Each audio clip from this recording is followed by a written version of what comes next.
of Mention all, all Susie. Bayo nutters. Hello. We have all finished the game.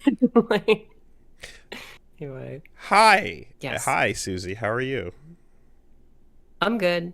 I had a nice Christmas. Well, just hung out. Started building a whole voiceover room. Had a Oh nice man. had a nice time.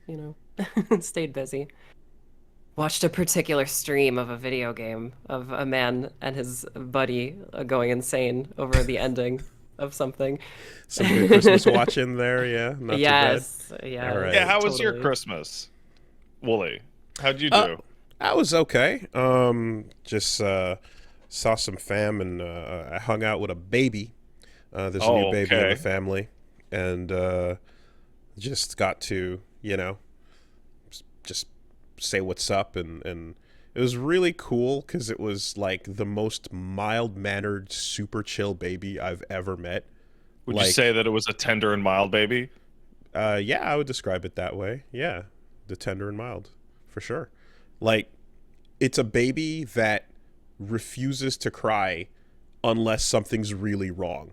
Like, if there's a Oh man. mild irk or some kind, it just kind of goes like, and then it's like, okay, I'm getting kind of hungry. It'll be like, Oh, that's not fair. and I'm That's like, weird. whoa, this baby's awesome. And just like, also, is super used to like noise and stuff. So just Hmm. can pass out no problem while people are talking around and everything. Like, and kind of incredible. It was very cool to see it. Just a baby that gave no fucks and was just mellowed out.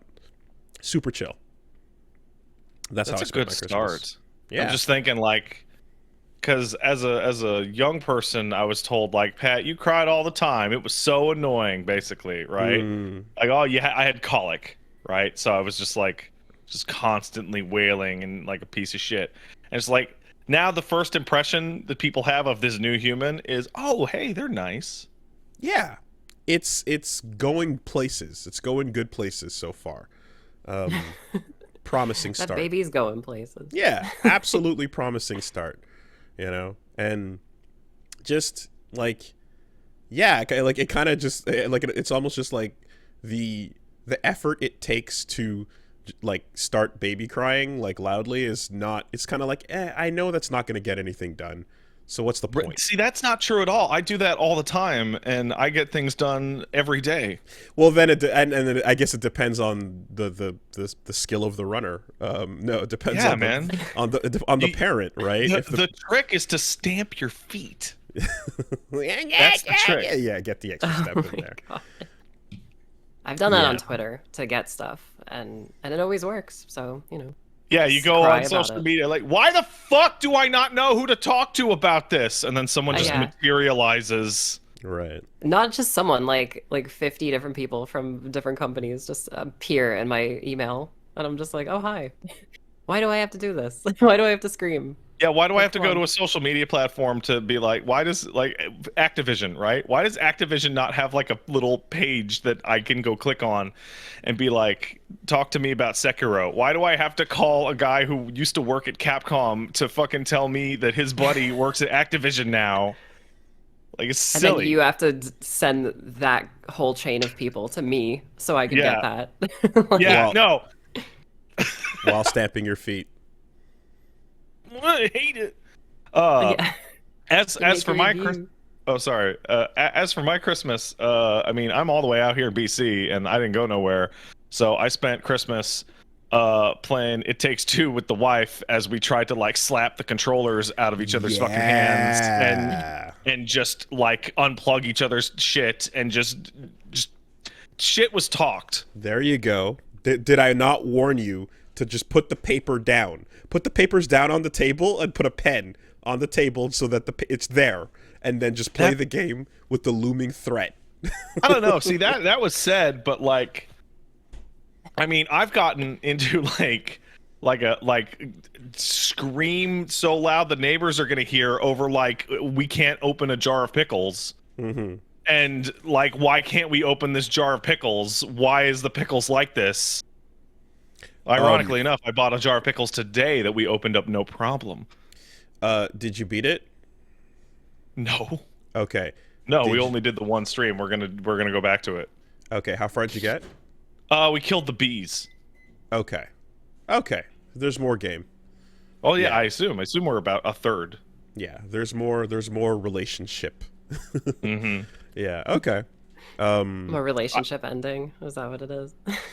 I mean, it's a game about it. It's again, it's the No Way Out folks, you know, Faris and such. Yeah, but yeah. Yosef Faris, but it's about a divorce essentially, and a couple falling apart while a kid is trying to just be a kid. Well, How that's weird is depressing. that book though, eh? That book is a piece of fucking shit. That book is such an asshole. That book is like Dr. Oz on the TV going, "Hey man, eat this fucking roots and it'll cure your ass." But about love. Yeah. No, and it like it specifically is doing the like the mustache and accent and booty shuffle to like get the kids all like look at the funny character. Like But the book he's is ruining bordering your life. He is bordering on so nefarious that I am almost expecting him to go, "Hey, you know what keeps the girl around? If you poke a hole in your condom." Like that dude's an asshole. Have you tried rhinoceros horn? Hey, just Oh my god. yeah, it's a really weird Terrible. character, but like it's the type of character that again the kids would love if you were playing this game with your kids. He's gonna, mommy and daddy are gonna get back together, and we're gonna have one Christmas instead of 2 or 3 Christmas. You know, but anyway, yeah. So we'll see how that goes. But one thing that's really good about it is like every level has a unique way that you co-op with your partner. It's fantastic. It's really fun with that. It's really funny because asymmetrically. we talked about we're talking about a game in which it was fantastic and it's about divorce. And now we're going to talk about a game in which I wish everyone in it got divorced. Yeah. Well, okay, all right. How'd we start here? Here's how. Here, I have a suggestion. I have. Let's say some nice things. I have some nice things I would like to say about Bayonetta 3. We're talking about Bayonetta 3. We're going to talk about all of Bayonetta 3. We're going to spoil everything in Bayonetta 3. If you don't want to hear about Bayonetta 3, you should fast forward probably like an hour. So, Yeah. so I just finished Bayonetta 3, and I finally got around to it, and you know, you guys, everyone, rightfully, you know, put the warnings out there, and I kind of, when I'm like, okay, but let me experience it myself. But here's what I want to like open up with. I have to reiterate, Paris is unbelievable. Paris is one of the best levels in the entire franchise to me. I agree. I loved it. I don't know when it just comes down to the design of it, the pace, the weapons you get, the way it goes down, and then the payoff. The mini games in Paris, like usually when we would talk about like the, you know, Kamiya will force you to enjoy his childhood mini games. You kind of are like, all right, how long is this going to go for? But they worked really well in the shmup section, and it worked again with the rhythm game with Balls of Bull, right? Like I kind of the mini think games they in nailed Paris it. are better than the mini games in the other parts of the game. So that was big. The other thing is, by the end, I can definitely say that going in worried about what I heard when it came to the weapon switching and the feat equipment being gone, this is better. The Demon Slave system adds a lot. It's really cool. It brings in the astral chain stuff that was really fun to like use, you know, particularly the funnest parts about astral chain's combat to me were the summon parry and the combo ender summon. Right? Those two in particular, like the timing based summons, are really fun, and using both of those, and as well as making it so that every slave move you do is buffered slow enough that you can then release it and continue to fight alongside of it, is wonderful. I could see again, just a lot of the ideas that they definitely had for the advanced version of that being in Scalebound, they just fully incorporated here. And if anything, you just kind of go like, man, when I get a demon I really like, I'm just not gonna switch back to the other one I don't like, because you kind of do that with your weapons across the Bayonetta games anyway, and now you've got 2 sets of rosters to bench. But then they You give know? you so many new ones that you have to try them out. Indeed. But in the I end, bet you could make a really good game using that system. I bet you could. And I would even, and Wow. I would say too as well that like, at some point, I have to wonder if the slave and if the demon and the weapons were like connected, and then there was a decision to desynchronize that. You know, maybe you would hit the weapon wheel to switch your weapon and your demon at the same time, and then it was like, oh, we can do more if you just separate these two entirely, and that Right. that then shoots the complexity of your builds way up. You know, so that whole thing I felt like worked perfectly. Like it was really cool with by the end. To the point where my only real complaint about the demon system is that you should have given a bunch of those to Viola.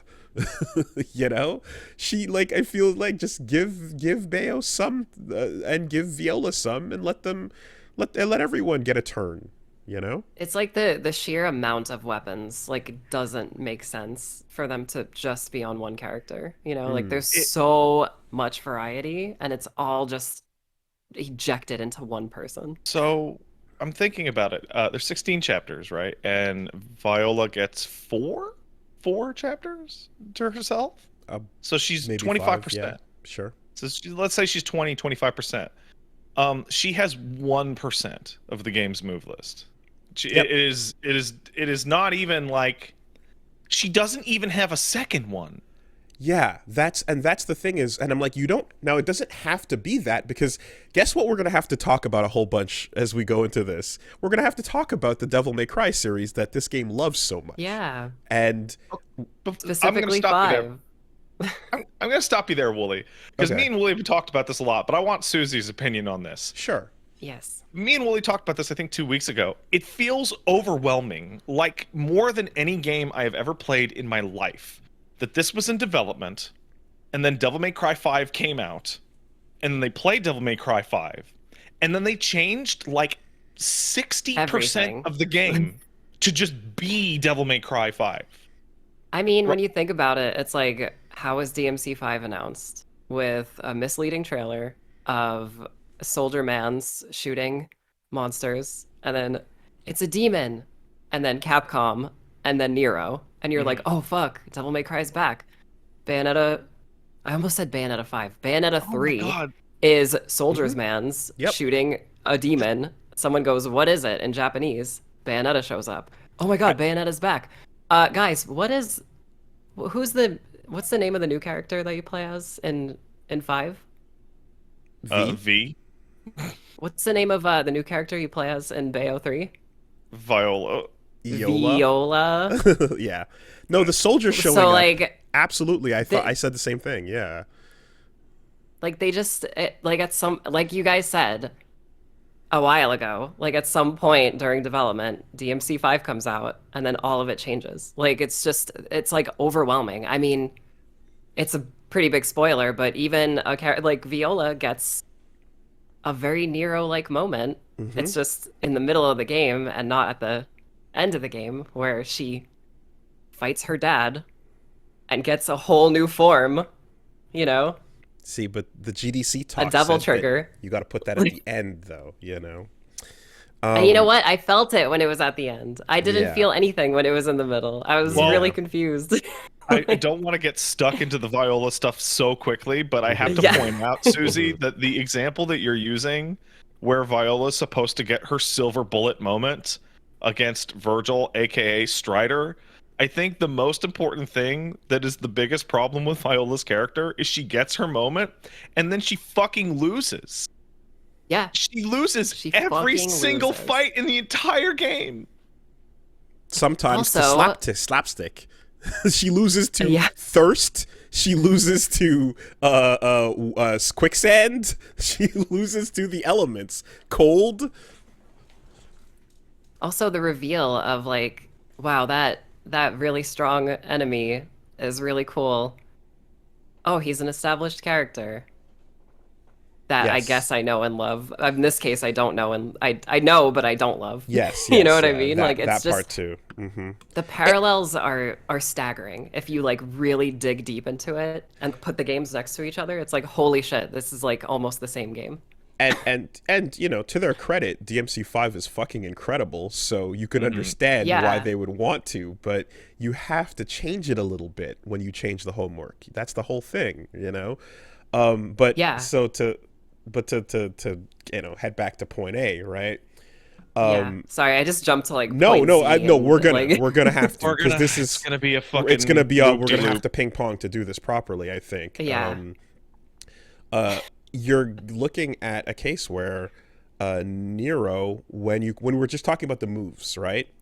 Nero, Yeah. with each, like, even though Dante gets full on weapons as you progress and kill, you know, everything in DMC4, Nero doesn't get full on weapon switches, but he gets new stuff, right? As you Yeah. go, he gets new moves. There is still a progression, and you don't feel as if like um you don't feel as if Nero can't keep up with the advancements that Dante is getting as you play through it, right?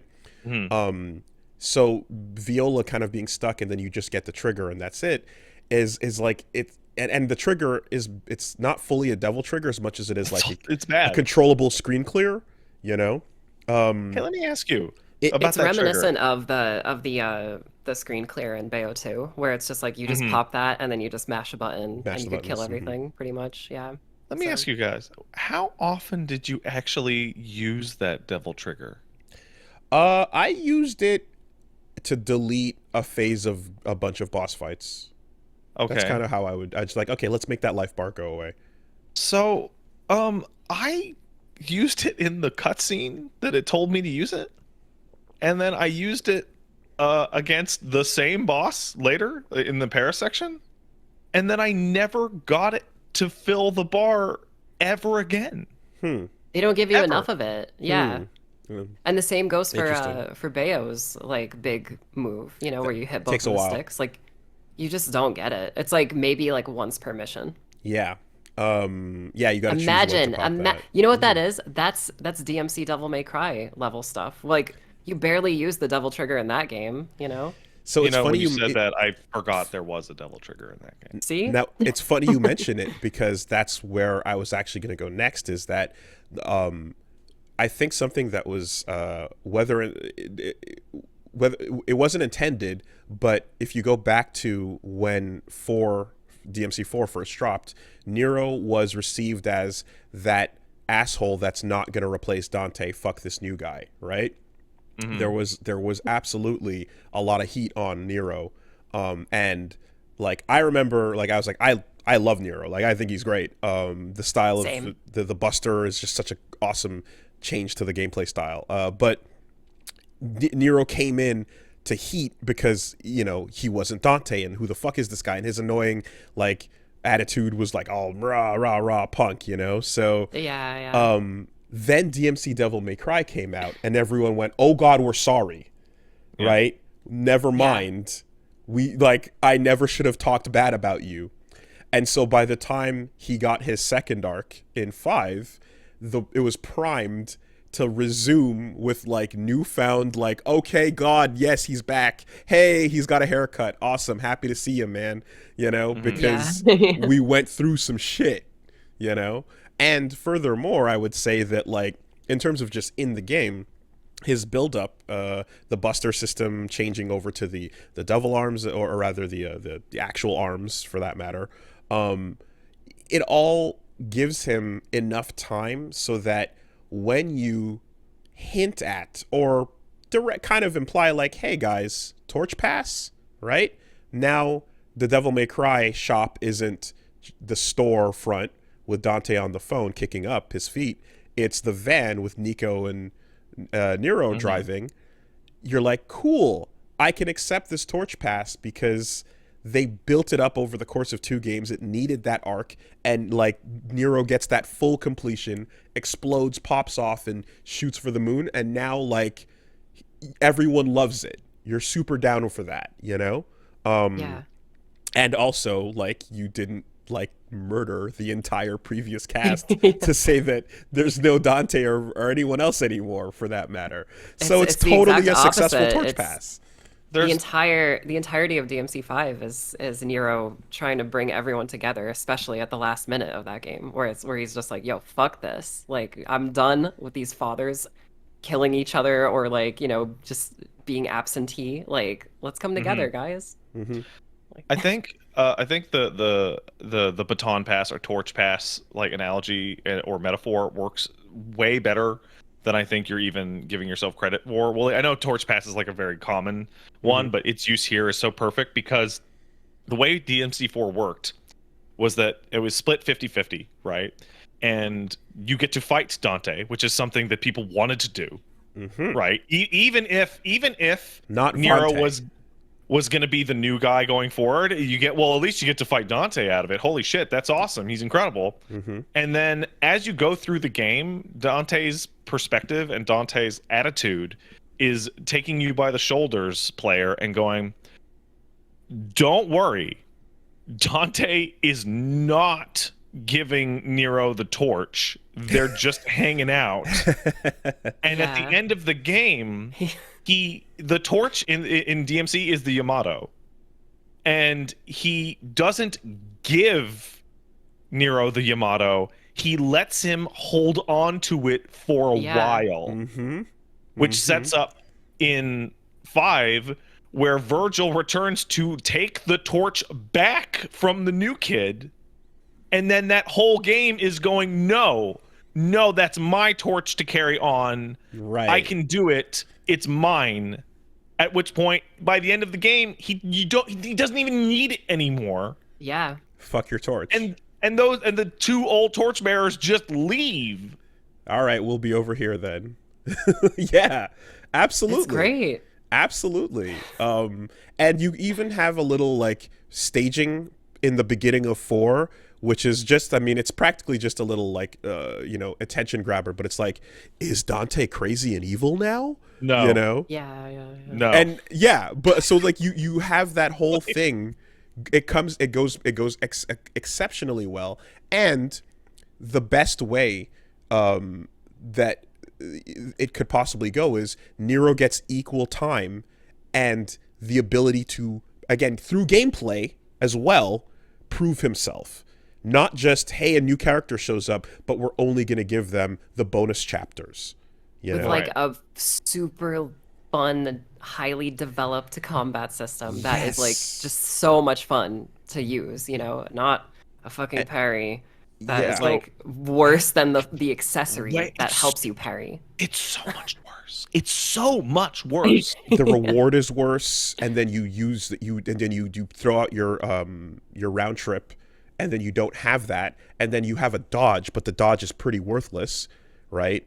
Like there's a bunch Yeah. of different ways they could have addressed that. Like I was like, oh, maybe make the dodge a real dodge only when your round trip is out, or something, Oh anything, yeah, whatever, hey, sure, why not? you know. Like a backup plan, yeah. Yeah, But exactly. it doesn't go that way, and instead you get this like cramming of an arc into a game where you barely got to know this character, and they, like, I go into this as well actually like open to Viola as a new character, because when I first saw her I was like, okay, give me some of that Travis touchdown energy. I'm down for that. Like, if you're this kind of like, fuck you, but I'm a new witch and whatever, but like if that's sort of the presentation up front, but then there's more to it, I was open to the idea. I kind of was coming into Viola with like a receptive attitude. And Yeah, she's cool looking. yeah. Yeah. And then it starts not delivering and then going down from there, because she goes into literal anime character, like, I need water, my stomach is hungry, growling noises arcs as I filler couldn't episodes. believe that part. And I'm like, Yeah. why are you throwing filler episode like content on a character who needs more screen time to do things that matter, to establish You know what's yourself? really funny? I was actually streaming at the same time as you, Wooly, when you were doing that part. And Yeah. people were coming into my stream and they were like, "Oh, Wooly's like going insane at Same thing happened to me. It was the great. Egypt level." And I was like, why is he going insane at the Egypt level? I thought the Egypt level was pretty good. And then I remembered that there's a whole Egypt level where you play as, because I thought they were talking about Bayo's part. Yeah, no, the first Egypt level is No, the trash. first one is, it's insane. Like, it's so bad. Like, So I don't know if like what I heard about these were open world levels repurposed into linear levels is true or not. Oh man. But if that is the case, it makes sense because they're so wide open with so much nothing yeah. as you're trying to just wander to the next checkpoint. They look easy to design compared to your regular levels. But then it's empty, you know, and China felt the same way. Like China was crazy. it's China big. and the like hub world, like I think you guys called it the Sonic Frontiers I've world. called it Yes, Sonic the Sonic Frontier Frontier world. Yeah. Yeah. That level absolutely. is so weirdly like 2004 feeling where Hey. like there are areas where you're walking like and you're on the ground, but Bayonetta's like floating above the ground. You know what I mean? And it's like clearly they like no, they just like slapped this in the game. Like they Hey. didn't like do collision or anything. I gotta ask both of you guys this because, like, it felt like this is my opinion. Maybe I'm crazy. I did the first, like, the prologue, right? And the prologue has you fighting Kraken, and there's the boats in New York, right? And then I loaded into Sonic Frontier, and it felt like that level was like a full game behind in terms of like graphical fidelity. Like Absolutely. it looks so much worse. Yeah. It runs at a lower resolution than the other levels. Yeah. I can fucking see it. Oh, for sure. There's No. a very clear disconnect between like most of the game and then when you hit Egypt and Paris. Like Egypt and Paris feel like they could fit in like a game like Bayo 1 or 2. Like They do. everything before that, it's like looks like soup. It's like mud, like colorful mud, you Yeah, know? like it's It's disgusting. you could compare it to the like Unreal Engine Hire This Man style environment because of its Yeah. blandness, but the actual visuals and lighting are nowhere near that level, for sure. Hey, I wanna go back to something because Susie and you were talking about like Nero wasn't just thematically more appropriate, but he was also sporting this fantastic new gameplay system. Woolie, you specifically mentioned Buster. Nero's introduction into 4 was so perfect because all the enemies are made for Nero, right? So you have Snatch and you have Buster, and you learn how Snatch and Buster works, and Snatch and Buster are literally the best moves in DMC4. And then you switch to Dante, and you're like, "Wow, look at this race car! Look at all these buttons!" Right? Oh man, I wish I had Snatch. Yes. Yeah. Yes. Oh, I got to stinger back to them. Right, I remember that. Okay. Right. Oh, trick. I can trick. Okay. How do I? Oh, fuck! I knocked him away. Yeah. Dodge Macabre. No. Get back over here. Shit. You're like, And- I've got to upgrade like a whole like play style to get back to them. Like, holy shit. Absolutely. You miss a piece of Nero's kit when you switch over. Yeah. So much. You do that, right? And then the last fight in Nero's campaign is against Sanctus, which you manage, and then he loses to Sanctus not because he's a weak character, but because he makes a logic mistake. Like he slams him into the statue instead of the floor. And that's the reason why he loses that fight. It's not because he's weak or weaker than Dante, it's because he's a kid. You dropped him Right? in his Yeah. final form. Yeah. So then you do all of Dante's stuff and you learn how to deal with all of Dante's problems, right? Which are basically not having Snatch and Buster. Also, then Kyrie. you- Don't forget, you can't hurt Right. Kyrie. And then you load back in as Nero to fight Sanctus again. And I don't know about you guys going through DMC4 the first time, beat the shit out of fucking Sanctus in the final boss fight. Like, Yeah. like after spending that time with Dante Yeah. and then going back and getting Nero's tools back, just beat Yeah. the shit out of Sanctus. I remember the first thing I was like, oh yeah, I have an air stinger as Nero. Like, why am I not Yeah. just in the air the whole time Right. fighting him? Like, And you compare that to what happens in 3 with Viola, in which she also gets to get tagged in after like 6 missions away to fight the final boss, and it sucks. Now you can it doesn't even feel good. you can even bring that again over to 5, Arc 2 for Nero, where you start off with, all right, you've got your weapons, you've got the kit, you've got some stuff, and you've got a couple of these arms that we're going to be switching through. Limited, but, that's the design of them. And then you get more, and Nico gives you more, so his gameplay increases in complexity as you progress.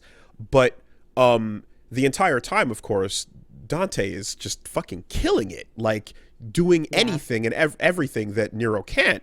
V represents an alternate style of gameplay as well, Hey, look, it's the weirdo. But by the time you get that pop, right, the devil trigger, you get your silver bullet moment. Once you actually unlock what his devil trigger does, you can't control it. It's too much. Yeah. It's asking too much of you. I had to remap my buttons again. It's ridiculous how you're like, I can't believe this makes him like surpass the complexity of like what I was trying to do with Dante, And it's so cool that it makes you want to replay the whole game with it. Exactly. When I beat Bayo 3, I did not want to replay it. Okay. I said that. And you're saying it now. When I beat Bayo 3, I was left with a bad taste in my mouth. Not just the narrative, which we haven't even gotten to, really. But also, I'm looking at this massive wealth of Bayo things and going, oh, if I want to replay the game on a harder difficulty, I get to enjoy 4 way shittier Viola missions now. Because Viola could barely handle those fucking missions on normal. Let alone whatever on extra difficulty. And the one thing I would really want to replay would be a real fight against Bayonetta. And when you get it, it's to introduce a new weapon in the form of the Anchor and Kraken. But, okay, you're going to unlock that in a second. Sure, it's one more demon, one more thing for Bayo to get. But actually, what that should be is the thing you got with Dante in 4, where you like at least give the player the ability to fight the player character at this point and enjoy that with her. Because that, and like think of when you go back, if you look at all the people who do footage and do videos for DMC5, it's all just Virgil fights. Like that's it. Yeah. That's all the videos on the internet. Like they're all that. It's so you would go back to fight Bayo with a full kit. If that were the case, but that's not what you get out of that fight. Remember the feeling you got when you fought Dante the first time, and he's just walking at you, and you're like, oh god, he's gonna royal guard me, he's gonna do something. Can you imagine if in that ending you were just like, Bayonetta's just walking at you, because if you attack her, she's gonna witch time you. Like, there's nothing like that. There's no uniqueness. There's no soul to that fight. See what witch time looks like from somebody who's not in it. Who's not in it, right? Do you remember? Think back on the fear in your heart when Dante says "royal." Yeah. Your asshole clenches so tight the moment you hear those words, be them in the middle of the game or on the final floor of Bloody Palace. Holy shit, you're afraid, and you never get that here. I have to say, I think the final fight with Viola is, you guys would know because we've played damn near every character action around between us. I can't think of one game ever in which defeating the final boss with one character unlocked a moveset for not them. Why does beating Bayo as Viola unlock another moveset for another weapon Bayo? For Bayo? Yeah, because it was a preview for that weapon. That's what it was, right? Like, why doesn't she give her like Scarborough Fair or something? Yeah. So, doesn't make any sense. So another thing, you have Wicked too, Weaves now. Great. Another thing too, right? And this one was weird, but it was like when you see Bayo 1, 2, and 3 jump in, and you're like, oh shit, right? Look at this moment right here, right? Look at this. All the Warriors style, like they're coming together, and you get to have a really cool like feeling of the 3-in-1 form that's going on. And I was yelling because I'm like, give me Tomorrow Is Mine, you fuckers, don't you dare rob me. And they did, but whatever, that's fine. But like that as cool as that sequence is, and then 45 seconds long. which she charges up a jackpot, and I go to make the joke, and then they actually do jackpot. Yeah. By the way, which wild, but after you get through that, and I'm like, well, that was fun. Wait a minute. Does that mean all 3 games are separate realities? Wait, Sure so there's does. no continuity between the. So they don't. No, Does man. Fuck it. What?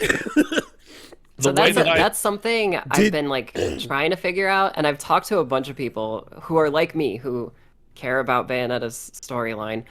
I know you guys are kind of like, all right, but I would like from- to. from what it seems, the girl that we play as in 3 is little baby Cereza, who had a very similar series of events as Bayonetta 1 and 2, which means she lived out the events of Bayonetta 1 and 2, which if you think about it a little too hard, nothing makes any No, sense. don't worry about it. Hey, because So it's like the other 2, they are their own separate timelines because they're with us at the end. yeah, but like what I guess. But like the things that I'm kind of like, my brain kind of just starts to melt at is I'm like, did short hair Bayo fight Father Balder in her Yeah, past? sure. Fuck it. Yeah, Did- sure. Did long hair Bayo 1 fight the Lumen Sage and have that Probably. Rosa moment? Probably a little. Yeah. But Okay. They both got to the moment of, I would assume, the beginning of Bayo 3. Sure. yeah. Okay. So okay. I think I can tie the knot on this. Because the Bayonetta 1 that dies at the start is Beta 0 Bayonetta, which is another Bayonetta 1.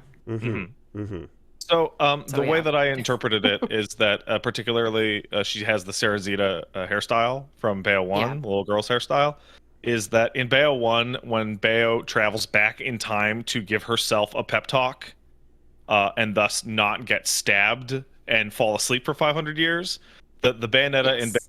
Bayo 3 did not sleep for 500 years. Instead, was she- active and doing witch stuff, which explains why she is so Able to much pull the stronger heart out and do the than all crazy the other shit. ones. Yeah. Okay. Yeah. She's she's the Bayonetta that, or the Cereza that remembers her name. Which is Okay, how okay. we look at it. Yeah. Because Rodin is But- also going like, "Whoa, she can do that," and it's like we're like, "Yeah, wait, Yeah. what? She can do But that?" that means, oh my god. Oh my fucking god. If that's what happened, that means that the reason why Cereza likes lollipops and Luca is because when she was a 10-year-old, Luca protected her and gave her a lollipop, and her mom was into him.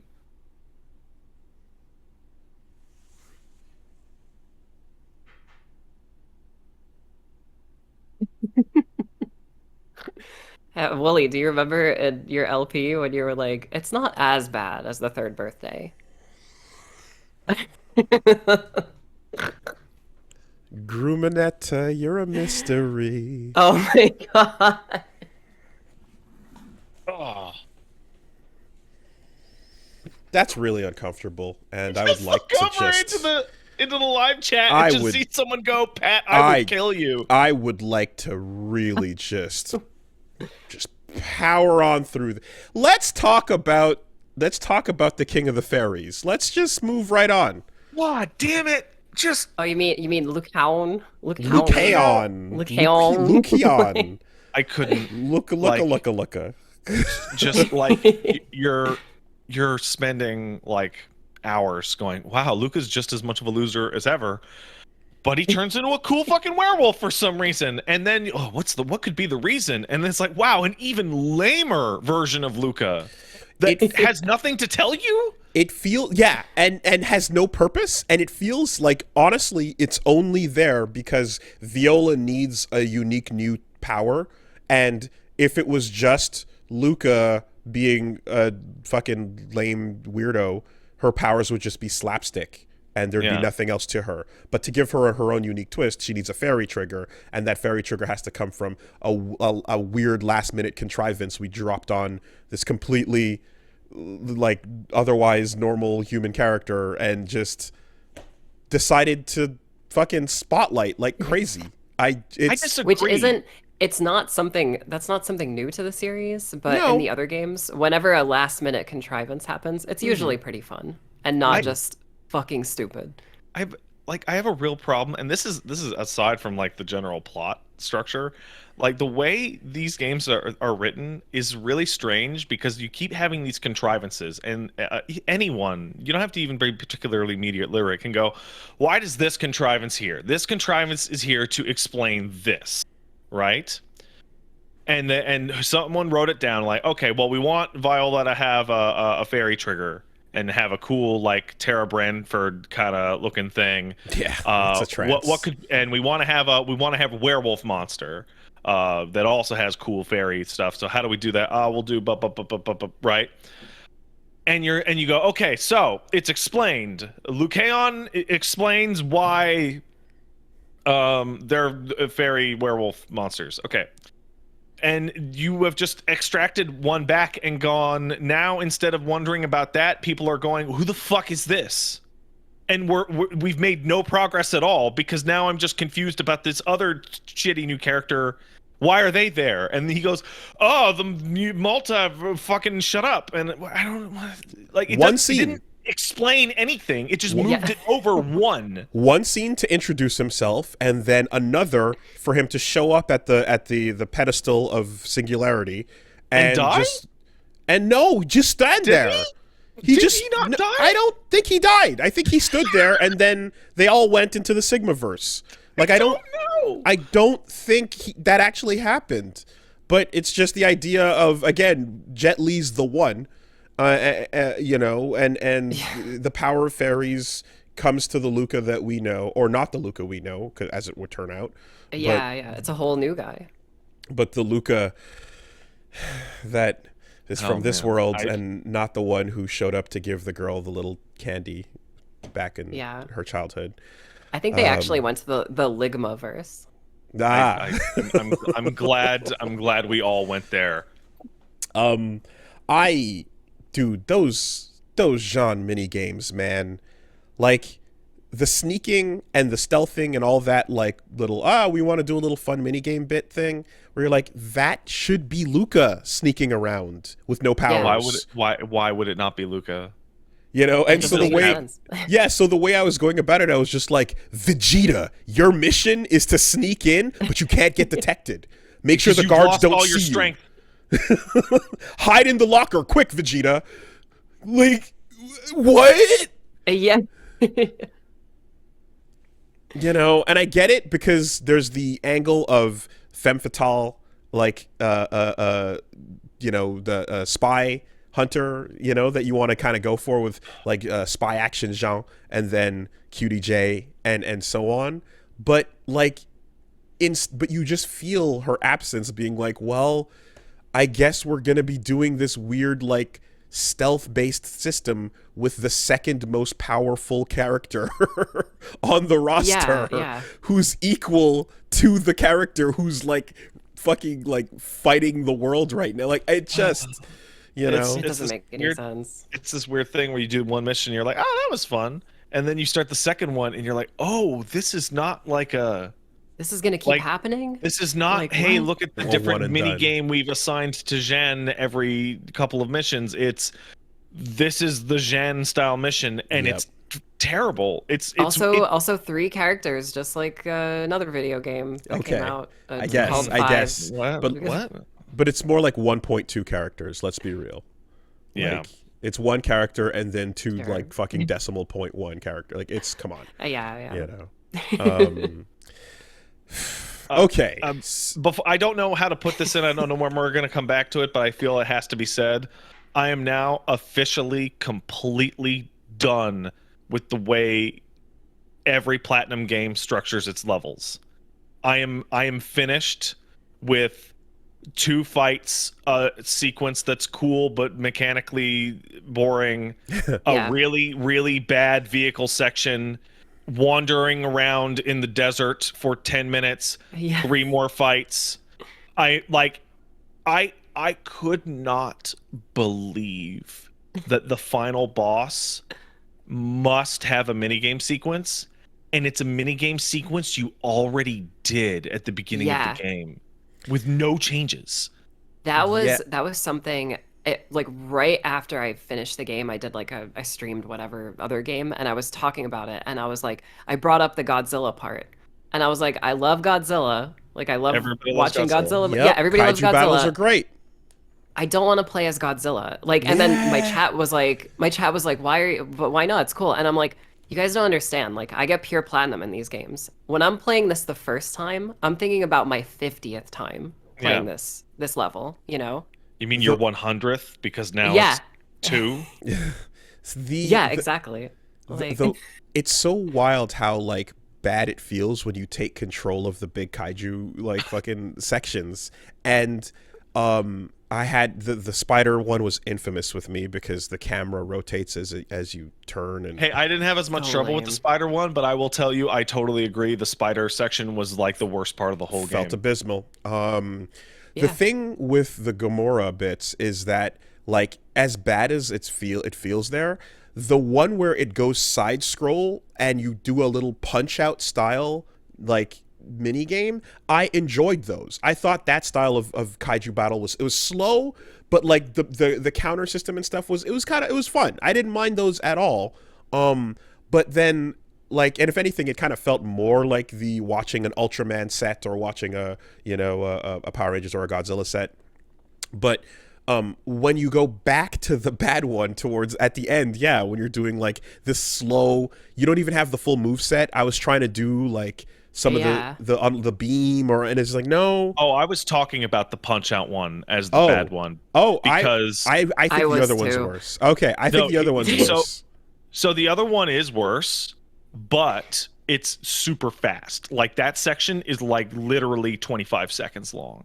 The punch out ones are trash because you soon discover that you can react to his attack on reaction.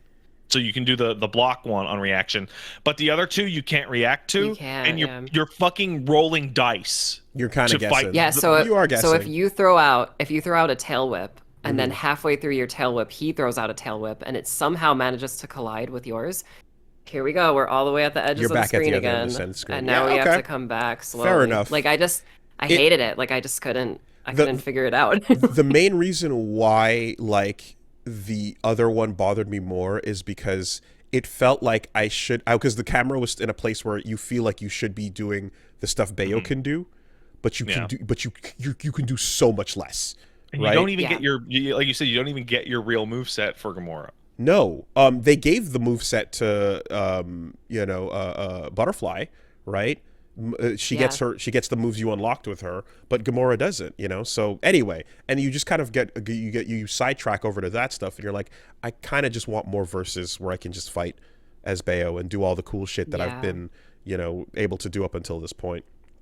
I'll say even that Madama butterfly part, like I didn't hate it by any means, but I the first time I played it, I remembered it just feel like the depth of the fight was really difficult to figure out for me at first because like I felt like I was like hitting the thing, Yep. the tentacle that was coming at me, and it was like just punching the air like right in front of me, and I was like, where do I have to stand for this to work? So I just spammed the yes. laser for a bit. Okay, Yeah. I had the same issue in that the first phase of that, I was trying to do Bayo stuff and couldn't, and I was like, oh, it's the moves you unlocked with Butterfly, but Yeah.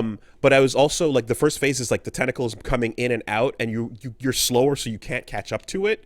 So I was like, please make it not just a peekaboo in and out tentacle fight. And then Yeah. the second phase where the dudes drop, you're like, okay, there's people here I can hit, but either way, you don't like these cutaways are they're downgrades from main control. Yeah, Susie brought totally. up a perfect point, which is more than any other genre ever, character action is like, I beat it, cool, I'm gonna sit down and beat it again. I'm gonna sit down and then beat it a third time, maybe a Yeah. fourth, depending on what's in there. So it is to be assumed that if you really enjoy it, you're gonna replay it multiple times, like right away. And it makes me there were like 4 or 5 sections, a lot of the big final sequences with boss fights that were not a regular combat boss fight, they were like the gimmick, like a gigantic Madame Butterfly blowing bubbles and stuff like that, then I'm thinking Yeah. about, okay, well, this isn't the regular gameplay, so I'm not going to be able to get good at this. This is its own thing. And on the harder difficulties, they're just going to scale the damage up and the speed. And it made me think of an example that both of you are familiar with, which is fucking Dead Space 1's asteroid missions. Uh-huh. And Oh, boy. how those are like bordering on impossible on the harder difficulties, and that Yeah. they are harder than, they are like a full order Anything. of magnitude harder than everything else in the entire game. Yes, But yes. they're not the game that you want to be playing.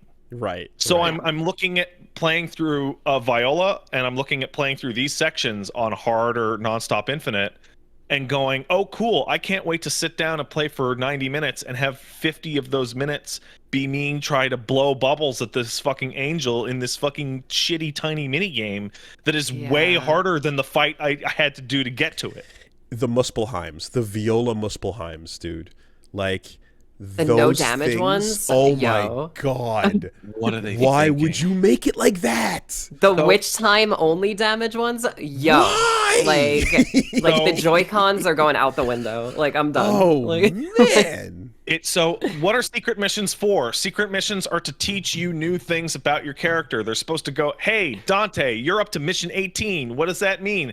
That means that you have Trickster level 3 unlocked. Okay, here's a complex platforming challenge that looks impossible, but if you use Trickster level 3, you can ace it, no problem. Hey, Yeah. look, now you have increased movement awareness. What does Bayo 3 use its fucking secret missions for? Hey, Viola, did you know that your witch time sucks? It's so much worse than the witch time Bayo Yeah. gets. Did you know? Did you? Let's Did you underline know that you for have you. like no ability to deal with enemies in the air at all? Flying, Did you know that? you're just gonna die if anything flies at you. Every time that one fucking toothpaste cloud flies at you, you're dead.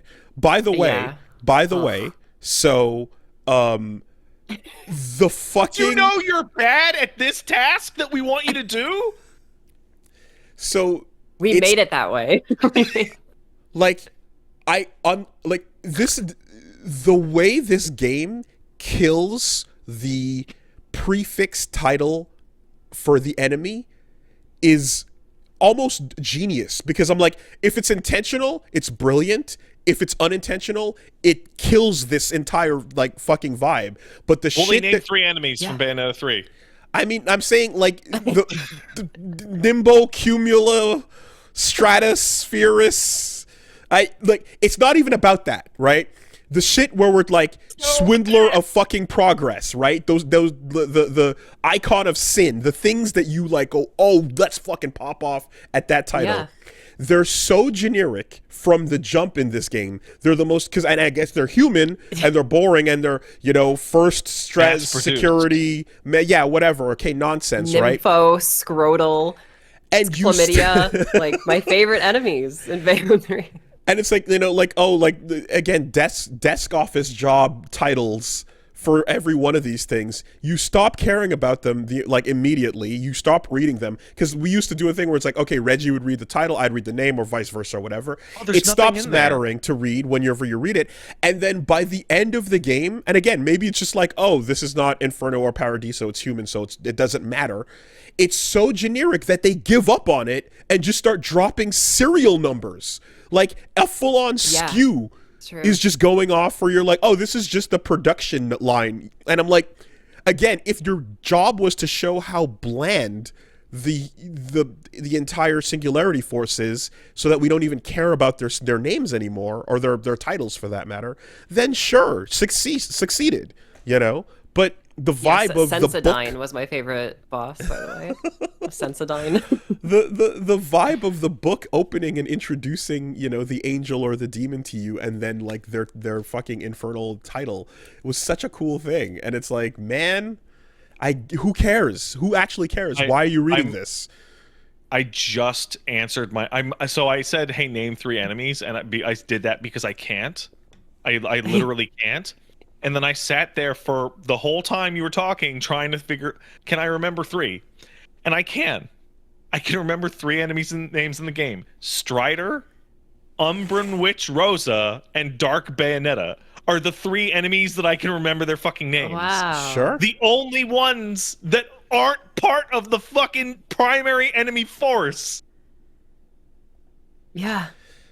Yeah.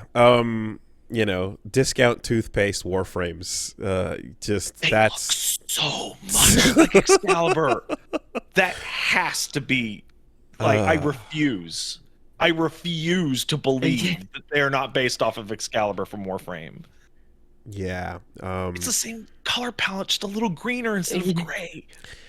And you know, and I was like, again, I was like, are you gonna drop something that like approaches or rivals Embracer of Extremes when you get to Singularity? And you're like, no, you're not. Anyway, all right. I mean, I said it before when we were talking, Wooly, but I didn't tell Susie about it, and it was my biggest problem with the enemy force, not even their names. Angels, gold, plaster, marble, bugs. Hideous underneath. Right? Yeah. Demons, metal, machinery, rocks, gems, precious minerals. Goo man made out of toothpaste is fucking toothpaste. Like there's no second layer of abstraction to make the enemy interesting looking. Yeah. There's nothing. There's nothing. Yeah. It sucks. It fucking sucks. That's what I hate about, okay, I'm jumping ahead just a tiny, tiny bit, but that's when people, when I say that, like, I didn't really like Bayonetta 3, like, for whatever reason, everybody just goes to, oh, you didn't like it because Jean and Bayonetta aren't a couple. Oh, like, yeah, no, I totally. didn't. Oh, yeah, that's No, it. That's I it. just- No, you don't understand, I guys. didn't They're like just the mad. video game. They're just Like, mad because the straights win. That's why. It's totally it, Okay. right? That's, yeah. I don't care about like I saw that. Yeah, like it was constant when I first played it, and I did my like tweet where I was like, Like, and how people were much just else like, can we discuss around, like, Yeah. without even getting to that point, you know? yeah, we've literally been talking for about an hour, not even about that. I mean, honestly, like, just even romantically, right? When you're looking at, you're just like, okay, let's say you write a new character in that's going to be the character that Bayonetta falls in love with, right? She's Yeah. like, she feels too good for anybody, but you know what? You could do something with that, right? I remember when I was like, you see Baldur popping off when he's young and you're like, okay, Rosa, I see you. I get it. You know, I see it. I see it. And you're like, if you were to do that in some way, and like it would evict the roommate in exchange for whatever the fuck you wrote here, like there was even a way you could have done that, but it's not just about the nothing that is the splat and scrape of Jean off of your hands. Yeah. Get off! Ugh, how dare you die on my hands like a bug? Gross, right? It's where we landed was the worst possible target of the entire franchise to throw that in with, because his role has been just the weirdo that, again, I was going off on that, like the beta orbiter that waited long enough Hey, like to come this, back this, around. this might be a little out there, but at least Pete Davidson is funny. Okay, Luca's not even fucking funny. Like, yeah, Bayo let him hit it because he's goofy, but he sucks. He's not Yeah. funny. He comes off like a fucking weirdo in the games because every time there's the moment where she's like, "Why are you here?" And he goes, "I'm following you." So I like went off on Luca during the desert part, and then I felt bad because I'm like, you know what? It's the desert that made me mad. I took it out on him when we were just ranting about Viola, and fair enough, that was just the worst part of this game to me. Luca was annoying, but you just tolerate him because the previous games are doing what they're doing, you know? But like, now that you have to actually pull up the microscope and fucking go like, okay, wait, what was he doing? And it's like, the first game, he thinks Bayo killed his dad, and then he's super wrong, and then that's it. But he has a decent reason to why to think that she killed his dad. Yeah, He floated up in And the air and yeah. exploded. Like, sure, right? And then it was like, no, that was Baldur and his angels being assholes. Okay, whoops, my bad, right? Also, and then she saves his life. Second game, I'm gonna swing in and just get this child off the stage so that you can go Yeah. all out. that's the extent of it, really. I'm sitting Yeah. here and I'm imagining a storyboard of Bayo 2, and someone goes, "Do you want to put Luca in the game?" And You someone know. went, here and here you can put him. Okay. He's the one who takes Loki out of the scene. Yeah, and let's play the music. Let's do the bit, right? Let's do it like let's be real, like Wonder Blue, you know? We got the rose and like we're doing the super like I think I'm suave, I'm a charmer, but I'm just a loser, yada yada. And you're like, okay, again, Bayo needs some balls to step on. She needs, she needs Yeah, some yeah. she needs Okay. to be sure, crushed. Fine. Sure. Enzo's She already literally kicks Luca like 15,000 feet into the air, like in Bayo 2. Like, hilarious. so just Okay, so obviously so okay, I'm going to preface this. I'm a straight guy. Okay, I'm a straight white guy. So I'm part of the gang that should be happy with the fucking Whoa. Yeah, I was gonna Right, bring this right, up. Oh my god, right. I was Okay, actually gonna so- bring this up. Okay, so like listen, okay? Am I horribly offended that Bayo's not gay? No. Am I horribly offended she ended up with Luca? Yes, absolutely. Am I aware there's no other character in the cast they could have paired her up with to have a baby? Fine. Did Viola need to be the kid? No. That's where I end up going for. Like And like Susie, you were saying, it's like, is the fact that Bayo's not together with Jeanne, like, did I ever expect that? No, I never expected that. because to they never actually be explicitly overt. they Right. kept I not never- going there for Never some expected reason. that for So a million yeah, years. yeah. Right? Yeah, But- despite like people that worked on the game like teasing it for And years. the by the way. artwork and the fucking again Yeah. like ripping the sheets off, get out of bed, like love is Yeah. love, yada yada. But you know Sure. what? Like again, if you wanna just hand wave that, you Yeah. hand wave it then. But the part that actually did get me about it was you go through Egypt, and Egypt is as gay as they get. It's crazy. Like it's Yeah. like there's no male characters in Egypt. Like men might not even exist in that fucking universe the way that it's portrayed, right? And they both have the best designs, and it's the visually coolest level, and it has the best weapons that you get out of it, and they die for each other. And then you get like a couple hours later and you're like, Luca and me are together in every timeline. We are the cosmic OTP. It's like We are Adam and Eve, and we're going to give birth to Jesus, Viola, Bayonetta. yeah, Every time you will never escape this pairing. I didn't see that in Egypt though. Like, where Like- was it? Oh man. I was gonna say, like, when I was Naruto screaming, and Sakura get together cosmically in every universe. Fuck you, shippers. Too bad. I was gonna say earlier when I was screaming, like, I was gonna bring this up. Like, I get it. If you look at me as a person and a content creator and the things that I've said over the years, if you approach me and you're like, oh, you didn't like Bayonetta 3 because there weren't lesbians in it, you can't say that anymore when Pat and Woolie are like the straightest Oh, no. motherfuckers on the No, planet, no, you and can they say don't it all even you like want. this shit. Like, You can say it all you come want on. because we're just doing it for points for whatever, like Oh, yeah, all for that sure, yeah. disingenuous bullshit. Like, But at But the no, end of the the point- day, what was served was garbage. It's not what yes. when you lifted the tray and presented us with something, it wasn't the thing that we were expecting and hoping for. All right, what's there when the smoke clears? If you Fucking got to the end of garbage. Bayonetta and you were having a Devil May Cry 5 level experience, and you were like, this is, oh my god, what an incredible game. And then Luca and Bayo decide, hey, we're together and that's how we had the baby and we're madly in love, whatever. I'd be like, oh, that's a little disappointing because Luca sucks, but oh well. But it's all of it, and it's the how do I put this?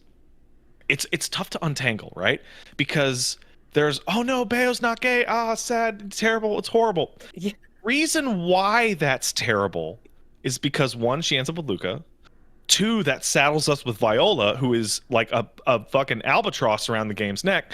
And three, that leads to the actual worst part, which is a character that I really like, Jen, dies and no one cares. Yeah, for no nothing. one gives a shit. Like assassinated. Like, it is crazy how the don't look don't look behind you bit, like in her case, it happened so suddenly that I'm like, like I said, I didn't believe it. I was like, yeah, that's a Thanos snap. Yeah. It doesn't matter. It's not real, right? It was so just fucking disrespectfully nothing, you know? Like And when it's she comes back, like after being like all the Bayos are released from Fuckface's shell or whatever, like she comes back and helps you, and then the game is just like, no guys, she's dead though. Like she's still dead. Like look at her fade away. And Like Do they even talk? And like, no, I mean, like, I don't understand and that's the thing, is the way the witches all like die here, right? What does the game want us to feel in those moments? Because you feel like, oh, that sad first one, you know, in Japan, and then you go on, and then they start getting so like unceremoniously just like offed in, it's bad. right? Where by the one in France, it's actually the pop off of the Balsable fight. Like, you see the French Bayo explode, and then Balsable's like, da-da, and you get the fucking, you know, the score, and you're like, that was such a cool sequence. Oxygen. What am I supposed to feel when am I, yay, she's dead? Like, what was that, you know? Because I'm sure you guys feel the same way. I don't really enjoy seeing one of my favorite characters die over and over again In every in a single video level? game. Yeah, really? Yeah. No? Huh. Like, what is Interesting. this game? You know what dawned on podcast me in we retrospect? What dawned on me in retrospect is when you read the story of what I was calling a Bayonetta, or the Chinese Bayonetta, you read her dialogue, her backstory, where like she had a general that she you know had a relationship with, and you're like, was that General Luca? Was there a warlord Luca that we didn't see in this Chinese warlord storyline? Luca slapsticking. Oh, he fell into the fireworks. Oh no! Oh no! Whoop whoop whoop whoop. The very first podcast that we did after I had gone through most of the game, and Woolie, you would start. Luca No, I had beaten Boo. it before you started playing it. Oh my And Woolie had seen Akihabara Bayonetta fucking get iced. Bayonetta, and he looks me in the eyes and goes, "Oh man, I hope this isn't just a story where we just watch our favorite character just die over and over and over." And I literally didn't know what to do, because I'm just like, oh. You're just like, all right, yeah, okay. Oh, so what I ended up doing is telling Woolie to look behind him, which he did not understand, and physically looked behind him. And I wanted to plant that seed because it's infuriating, and it only gets worse and worse and worse and worse. You have built up Does these Bayonetta characters like as ever? gods. Does that ever happen to her in the first game? Like I could maybe think of one No. moment where Jean like steals her little her moonlight pendant because she's not paying attention. Like Bayonetta's supposed to be a character that's like no matter what's happening, like she gets out of it.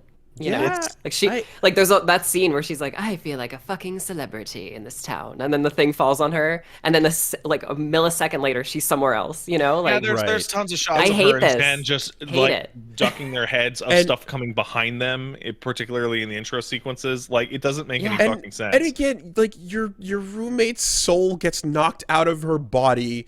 You fucking chase it through hell to retrieve it, right? Full on Dante's Inferno, your way through the layers of hell to get back to it, get it back in the body, and go, you're going to be late. Now hurry up, you know? Like, you have that little fucking sun, the ultimate sun at the end of all that shit. You're like, all right, nothing fine. happened. That means nothing. Okay, fine.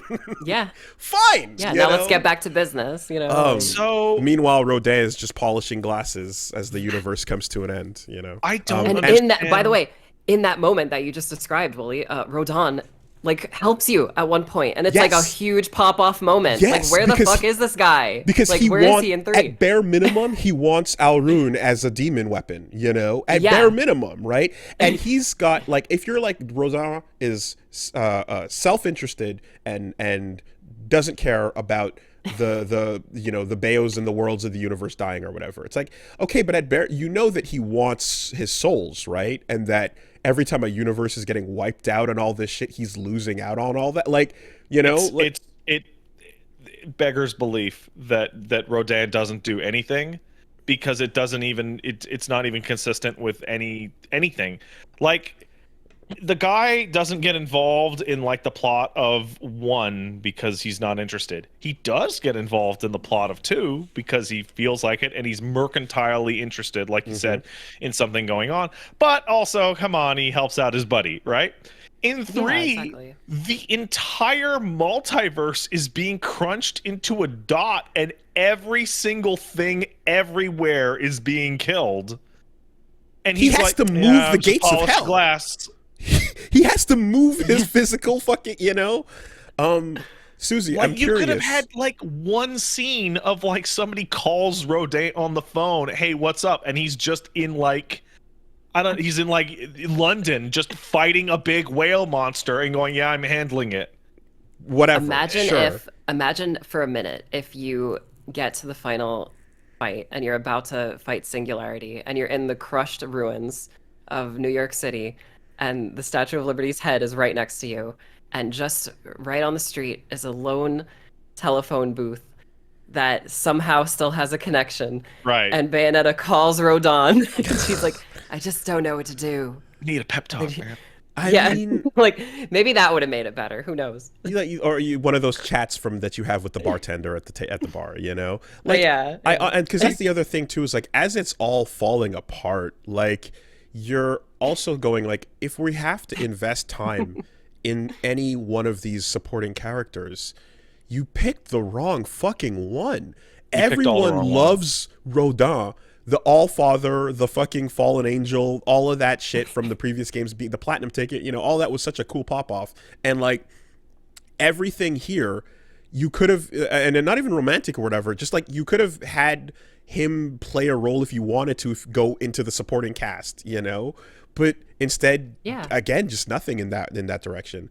Oh, you think that's Also, bad? people who scream at me about Bayonetta liking dick or whatever, and me not knowing that, it's like, you think I don't know that? You think I didn't fight Rodon, and then his like one of the super moves Raging is Demon? they have sex with each other? Like, You know? why don't they end up together, huh? Yeah, and I would love that instead.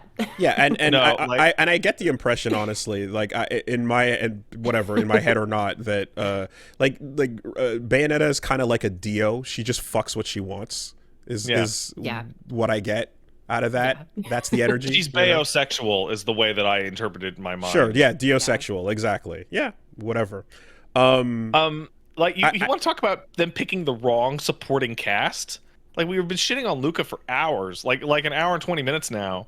It's like, hey, you know what? There's 3 slapstick characters in Bayonetta 3. Yeah, There's I wanna ask Viola, about- who botches it. There's Luca, who sucks. And there's Enzo, who does get some slapstick moments that hit. When he's French fucking Enzo is chasing after Arsène Bayo in the car. In but the car, world is yeah, blowing up yeah, behind yeah, him. yeah. He's like, oh, I'll get you. Constable, That's fucking hilarious. Enzo. Yeah. Yeah. So I was gonna ask, like, Susie, in the first level, when Enzo's family is murdered, and they just open ass and cares? dump on him, like, Ha, did your that hit family's you dead. weirdly? Like, it hit me at all? It was very bizarre for me because and it was kind of like a tone setter, like right away for me to just be like, huh? Like what? And yeah, I mean that part is shitty, but then like right after it, you get Viola being like, "I'm your," or no, she's like, Yeah, "You're my yeah, ma."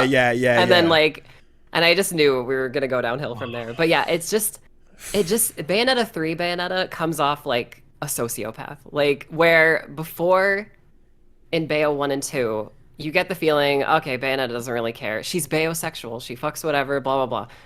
But, like, at the end of the day, it's the end of the day. She still saves people. Like, she Yeah. still, like, helps. save the world and the She- universe even. She goes through the trouble to go into an alternate pocket dimension so that people around her don't get murdered by her fight. Yeah. Exactly. In Exactly. Purgatorio. Happen once. Like New York is getting the existence of Purgatorio. massacred, and that's when she decides to do her strip scene, which, by the way, fucking sucks compared to 1 and 2's strip they scene. didn't bring back the same choreographer. Okay. I thought they did. I was it was, told that it was not because okay. you look at it and I could be wrong, but It's definitely not. my gut says that it's not the same choreographer. I think at all. I'm thinking of Yuji Shimomura. Like he worked on this game, but there's only one. He did? There's only one scene that I feel like he actually It doesn't directed. look like his stuff at all. And it's the office scene where they're when they're going through the Bayo platinum and, office. like Yeah, that's yeah, like yeah. the coolest Yeah, fucking yeah, part. yeah, I feel yeah, like yeah. that's the That was only great. thing. That was I great. feel like that's the only thing he made, you know? But Yeah, I don't know. The whole fucking thing is weird. Like you Bayo's looking at her alternate reality self, and they're smarm, and then her alternate reality self gets decapitated and eaten in front of her, and she goes, "Darn!" Like, Yeah. I know it's not what happened, but in my memories, like Enzo is crying over his family and having a super villain origin moment, and Bayo's in the background just just popping and locking. It's just like it's crazy. And you're just like, yeah, you're supposed to, I guess, just look at that and go, well, sucks for Enzo. Wah, wah. he's really funny, guys, right? You know, Right? yeah, that was You're dark. like, no. That's that weird. was weirdly dark. Like she still catches Enzo and the car and throws the car and him, and he lands safely in the first game. You know, she doesn't throw him into the fucking concrete. You know what I mean? Like Bayo would do that. She would fucking kill Enzo in that highway chase in the first game. You know what I mean? Like Yeah, I just bullshit. Hey, how do you guys like beating the final boss and watching the ending and going, I don't know who the boss was, and then being told to go read it, and then you read it and it didn't tell you anything anyway. Like, Yeah. I can't believe the note we went out on. Like, that's what still got me. Like, got all of us, really. Was like, this is where you're dropping the fucking credits and you're doing the sad dance. Oh my because, Joker, we're doing our ballet. It's the twist because it's a sad thing. And then she cracks because they all crack because this whole game is watch Bayonetta die over and over again. But then we do the forced passing of the torch, and then we get "Let's dance, boys, for real this time" with all the dead Everyone in bodies. this scene is a corpse. Yeah. We're all corpses. know? We're dead. Everyone is dead except for Viola in that dance. And The you're tone, like, what is happening? I don't understand the tone of what they wanted to accomplish in this thing. Like, are you supposed to actually just like not care as much, or like I don't know. I don't know what the thought is. Okay, so I've been thinking a lot because the ending is a confusing fucking mess. It's really nonsensical, and I've been racking my brain for days because this podcast was coming up to figure out like what is happening. Because when I beat it, I started screaming at the screen, "All of you died for nothing. What the fuck is going on? How is everyone in this game dead? What kind of fucking story is that?" To which I was explained by people who I think are wrong that, well, everything reset when they Yeah, beat sure. Singularity, right? Sure. So one, there's no reason to believe that at all, right? The only reason that you think that is because they're walking around in a non-destroyed New York. So, okay, maybe the universe is reset for some reason, but, and this is a really big, important detail, they go in a really long detail explaining how hell and heaven don't have alternate realities. Hell and heaven are just one. Yes. So when Bayo's fucking soul gets dragged to hell and she dies, she is stuck there. So all the Bayos that we saw horribly die and get dragged to hell are in hell. Even if their Yeah. fucking They're in universe is Inferno. reset, hell has them. So we now have a situation where Viola's our new Bayonetta, and I guess Luca came back to life because he's not a witch, even though he also got dragged to hell? Well, all the other Lucas dying is what allowed his werewolf powers to start popping off, right?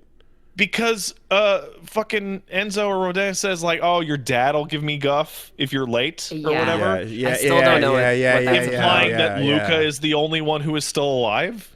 Which also is like, why would Viola not want to go back to the universe where her parents know and love her, and instead want us, unless that doesn't exist anymore? No, because they're dead. That's So gone. the- There's only the one. I don't know. Yeah, Fuck if it. they did return, I meant, like, if those universes all returned, why wouldn't Viola just return to the one with the parents that know and love her, as opposed to Maybe the one she that did, we and it have? just looks just like the one that we left, even though New York was destroyed there also. And, of course, by not having to actually commit to an answer on this, because we know now that the first and second games are alternate realities, every time the camera cuts somewhere, it's an unreliable narrator. I think. Yeah. I think You don't know what world you're in. I think what we can all agree on in the ending, that it is very confusing, but they're very clear. Bayo is dead and will not be coming back because this is Bayo. This is new Logo. Bayo. This lady. Logo. And I have never in my life seen a character's upgrade be so much uglier than their default. Like I like She was missing the this- glasses that the entire this- roster has, man. And the Fucking giant scarf. The whole Harry time, the whole Potter time, she was missing the glasses. fucking punk bitch is that is the ugliest fucking design ever. It is so awful. It looks so bad. So here's the other She bit. couldn't even get a costume. Like, she gets different shirts. Like, come on, dude. Like, So- at least so- give her a costume that I could replay the game with, you know? So here's the other thing, though. Like, it's not just Viola, but it's Viola and Cheshire, the new slapstick fun demon character, which had so little of anything going on.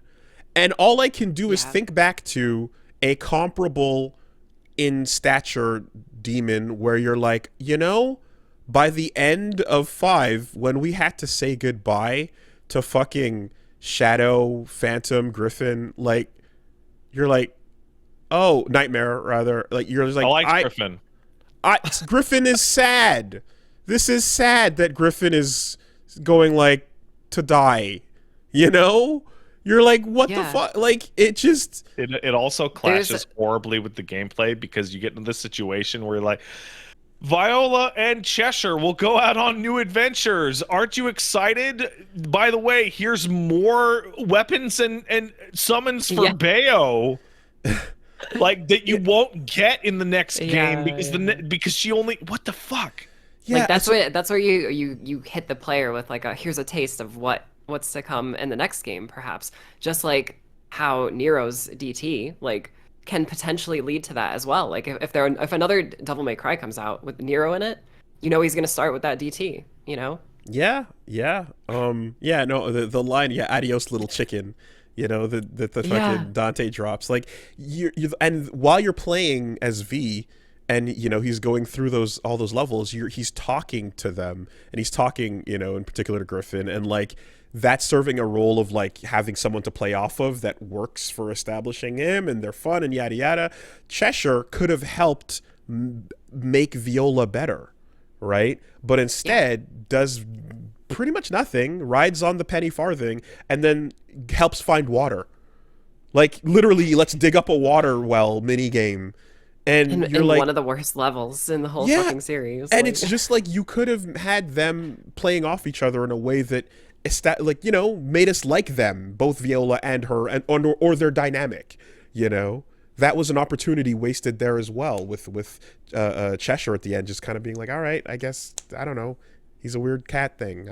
Did any of you? I have to ask you guys a question. Did either of you, or even people in the chat, because when at the start when Viola's like, "You're my mutt," and then, like, stops, I immediately auto completed to, like, "You're my mother," and, like, yeah.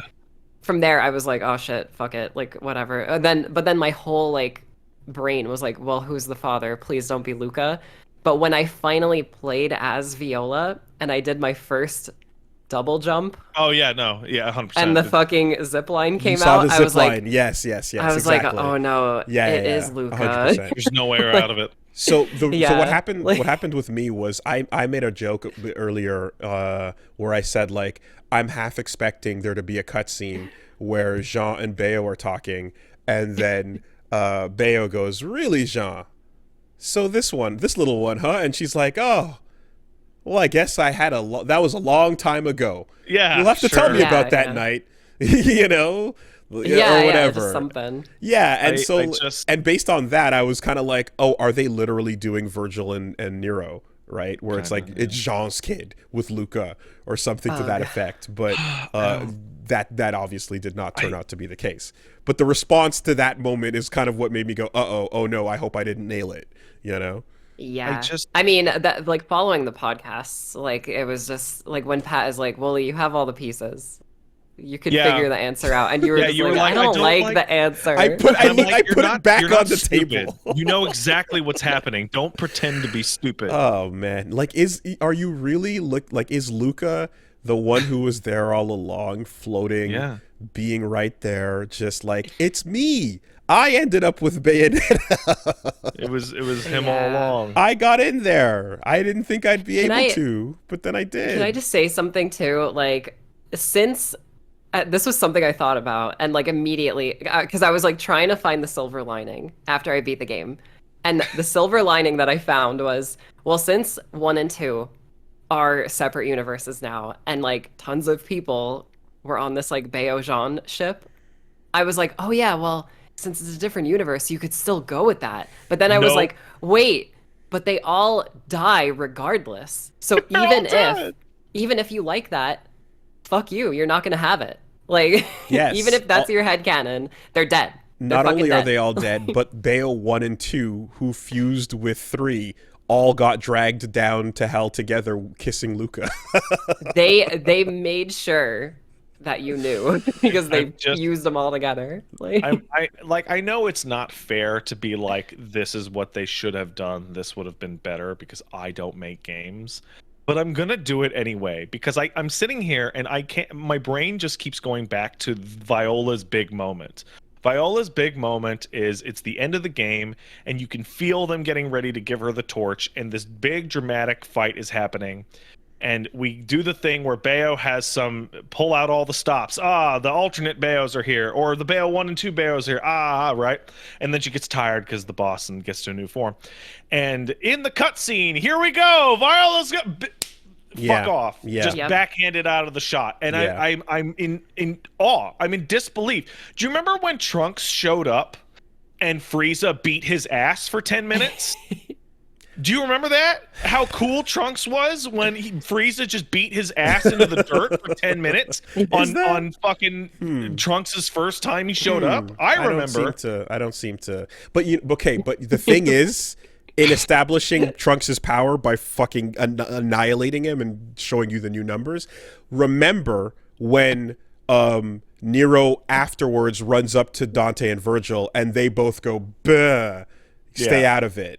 Right? And he goes, Yeah. "Oh no, Yeah. I got knocked over too." And I think they were thinking about that. No, I think so I think there was a copy running on the TV behind them. with, here's what you they know, should have done. You ready? with Dante Okay. doing sick burnouts. You should have had the entire Bayonetta fight with Singularity, right? And Viola should not have been there at all. She shouldn't have been there. Instead, you should have had fucking Viola fight Dark Bayonetta, who is the Bayonetta from the original universe who's just mad, I guess, about being dead, I guess. That fight should have been like Bayo fighting the final boss should have had two phases. Mission 1, most of the fight, then you switch to Viola, in which you fight the Kraken and fight Dark Bayonetta, and then she gets the goddamn anchor and Kraken for herself, and then you go back to the final boss fight and Bayo does the rest of it, and then the final piece to finish Singularity off is Viola, who now has the Kraken as the replacement for her swordless moveset and can do Witch Time and Wicked Weaves when Cheshire is out. Dude, Yeah. I mean, anything. And then you would It could have been actually anything. beat the boss because using your cool new character. the answer being give her another weapon. Yes, absolutely. Like there's just all versions of this all work. You know what else they should have done? They should have made Singularity matter in some all. way, shape, or he's just some fucker. I know. Dr. Sigurd fucking Larry. nerd. And you look it up. Yeah, I and it's saw I like, saw a comment, Sigurd D. Larry. That's because his when full name. because that in the LP when Jean is like, I'd like you to meet Dr. Sigurd, and I'm like, Yeah. last name Larry, like on the fucking Yeah. card, you know. And you're like, you know, that guy in the beginning with the scar on his eye that like Viola watches die. I was like, oh, I was kind of That's looking Luca. forward to seeing that that's guy. Luca. No, what? Stop That's it. that was Stop that it. was that you that was Stop her it. dad. Stop it. He was a Listen, fairy under there. I was hoping to come back to that guy because I was like, oh, I like his design. It would be fun to see if he's actually anything. No, of course not. Nope. Why would it be? He just You know. shatters to pieces. All right, I'm gonna Like ask Woolie everything this. else in this I'm game. gonna ask Woolie this because I know Susie knows, and I know because I hate it. Woolie, who is Singularity? A scientist Good that question. decided to go his own way. No, he's the AI of a homunculus factory that just decided that all the universes had to be the same because like there's nothing. Oh, he's an there's AI nothing there. dude. Yeah, he's a robot.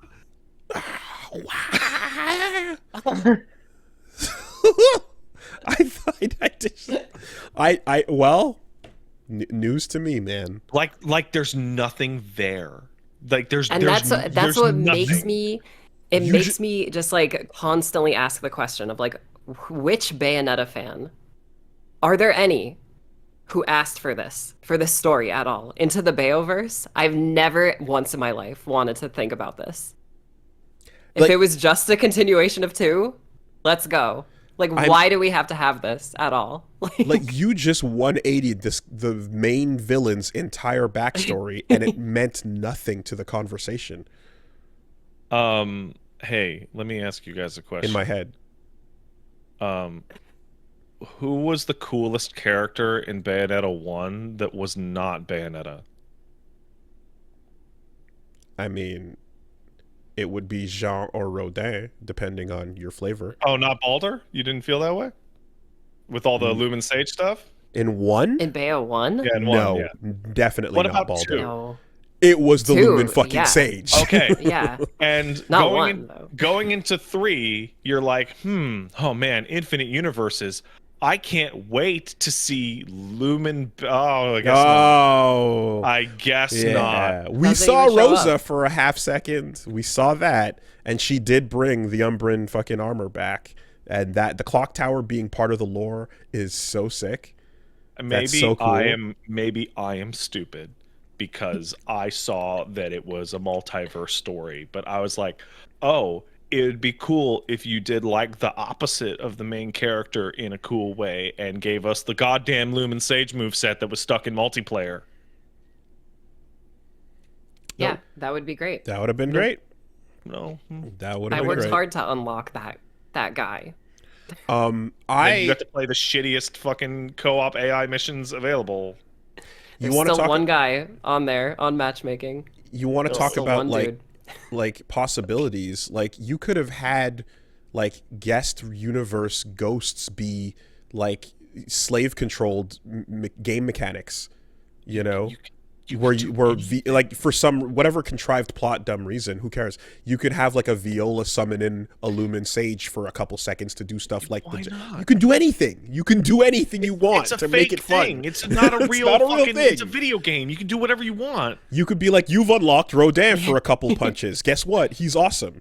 And then, you know, he has a moveset. We've seen it. Like it, you know. You can unlock him in the game Okay. as a demon. Not that secret cool. mission that is just fighting Golem though, right? Like No.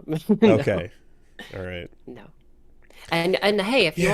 wanna have the straight Anetta or Bayonetta, the demon that you can summon is of Rodon. Like they have a cute little dance number that they could do during the gameplay. How about it's cute. that? It's great. That's cool. Imagine if that was the fucking the OTP, the ship. I would enjoy that. Oh, ahead. we're still Cool. talking hypothetically. Oh, okay, I thought for a second you were being like you're talking about post game content. In which case, I would have been like, oh, well, you know. Oh no, I am. Oh, yeah. Okay. Yeah, Gotcha. Rodon is a summon. Yeah. I just like, let's put everything aside. It's a game where you're gonna go to different dimensions and meet all different types of characters. Wow, they could be so different, and they're all exactly the same. Like it's so uninventive. The weapons are all really cool. French Bayonetta was genuinely interesting, Love those designs. but like it's where's So- where's Guyonetta? Right? So- Where That would be so cool. Yeah. where's the university Yeah, in which yeah, yeah, yeah, Enzo yeah. is Bayonetta? Sure, Where like absolutely all the Enzo craziness. Netta. Whatever. all the fun. Yeah. And hey, just save fucking. Don't even do Viola. Just have Luca Netta. yeah. Whatever. Yeah. Whatever you want. Right. She's exactly the same character. Right? Like, but she's not a daughter or kid. She's just what's your real name, Luca? Yeah, exactly. Yeah. Could have been anybody. Cool. Could have been anybody. And that gives her the Unisex name. reason for her to fight Strider so many times. Oh, that just works. That just works like that. Damn. if you had her come from a Luca Netta instead, is that what you're saying? Well, no. If Viola was just Luca, Was just but the Luca bit- from an alternate, right? okay, Then okay. oh, that's why she fights Strider so many times, Sure. because it's the two halves of and then she can be a big werewolf later. Where's Werewolf Bayonetta? Where's So there's so many. Yeah. Look at Spider-Verse. yeah, exactly. Where's Black and Yeah. White Bayonetta? Where's Exactly. Cartoon Bayonetta? Spider-Verse Where's Bayonetta existing from Wonderful 101? Holds up Where- a like- comparison point, exactly 100%, right? Yeah. So all of this though, right? Like I guess because there was the follow-up tweets which were like, hey, some wild shit's gonna happen in the future. We're doing a run back or not, I don't know, something's gonna happen. Calling it from now or whatever. I guess I'm just like, bookmarked it. what do you do with what you've set up here? Because like it's either the ultimate run back, which undoes what your ending set up, or it's tripling down on it, which both are really weird. You know, I don't know what the implication is for what the future is, but if you were to do something that was essentially like undoing Viola as the new main like passed torch, wouldn't that just be like, we controlled Z, sorry, oops, go back? I have a Yeah. direct response to what we're talking about right now from Hideki Kamiya in the past. After the game came out and people started beating it and getting super fucking pissed off.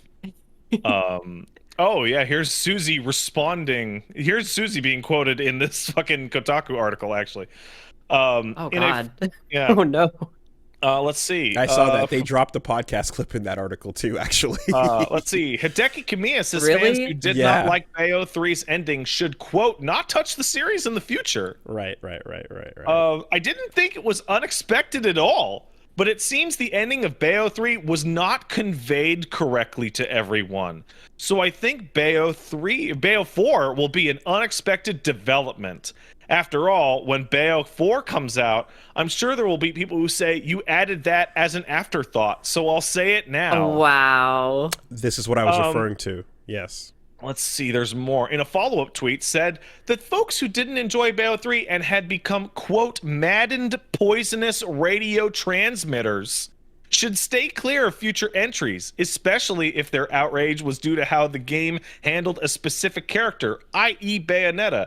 Instead of dwelling on outrage over the handling of the beloved witch, Kamiya says players should take the game's design, art, and story into consideration as well.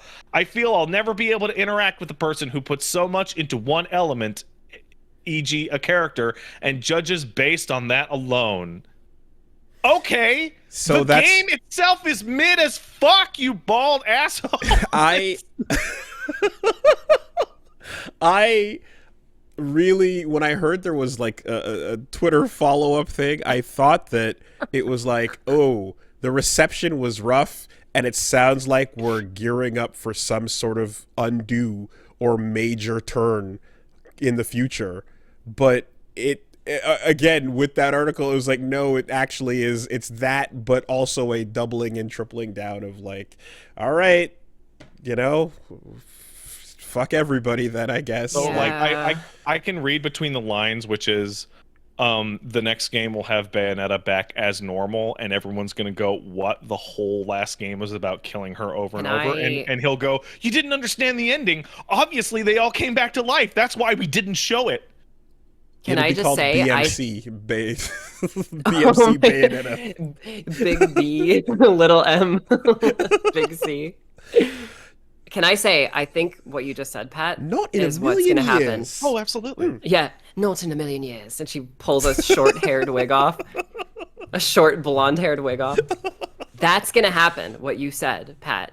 But if they had any balls and decided to commit to this ending, they would make Bayonetta, aka Cereza, a demon summon that Viola does a contract with. Because I Well, feel like that would be the most tasteful way to handle this. the solution, I think, That's how you get her back that would in the be game. to play off this correctly would be to take Viola's moveset and turn it into a classical Bayonetta moveset in which she gets the dodge and the parry depending on, right, basically just take Moon of Malakala and put it on a button and keep the dodge as well and have them do different things and have, you know, expand her moveset out.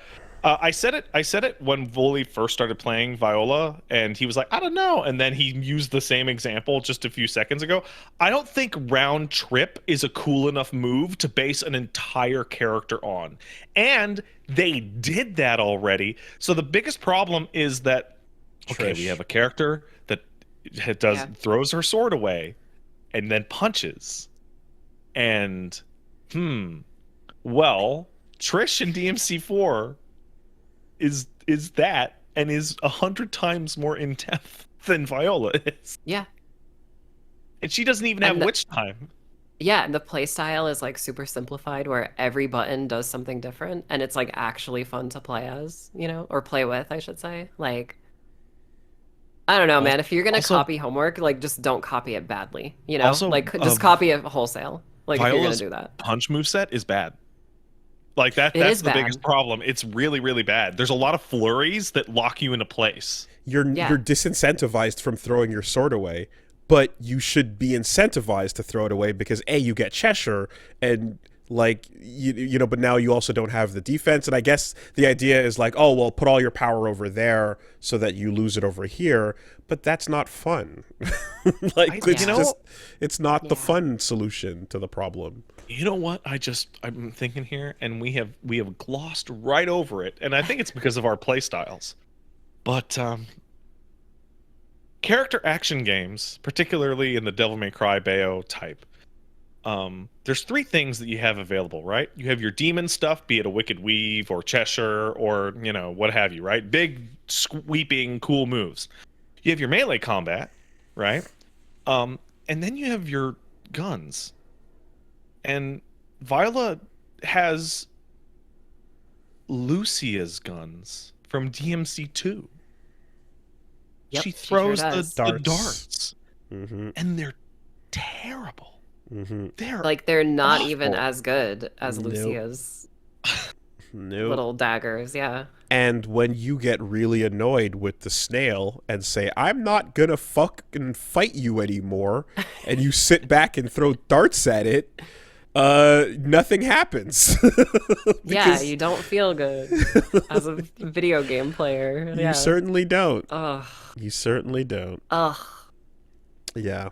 I just no, like man. I think about like everything. I think about the voice acting debacle Oh, and yeah. like how we all Oh, fucked that up. I think about Yeah. being on this podcast and running it back and then me going, "Oh yeah, I know someone that's got a review copy and they said it's really good." And then me going into the game and just not even cracking a smile for 20 hours. Like I just wasn't hyped about anything except for the clock tower, of course. But like it's just yeah. like it sucks. I hate that we live in this fucking Bayonetta timeline. Hey, Like, now that I we're had all a here moment. and I we've had a all beaten moment. it, I need to say Helena Taylor's a fucking idiot, right? That was free money. That was Yeah. that was wild. Was That was she get wild. like 10 lines of fucking dialogue in the whole game that Just she to had to come back do? and do that little bit. Yeah. Ridiculous. yeah.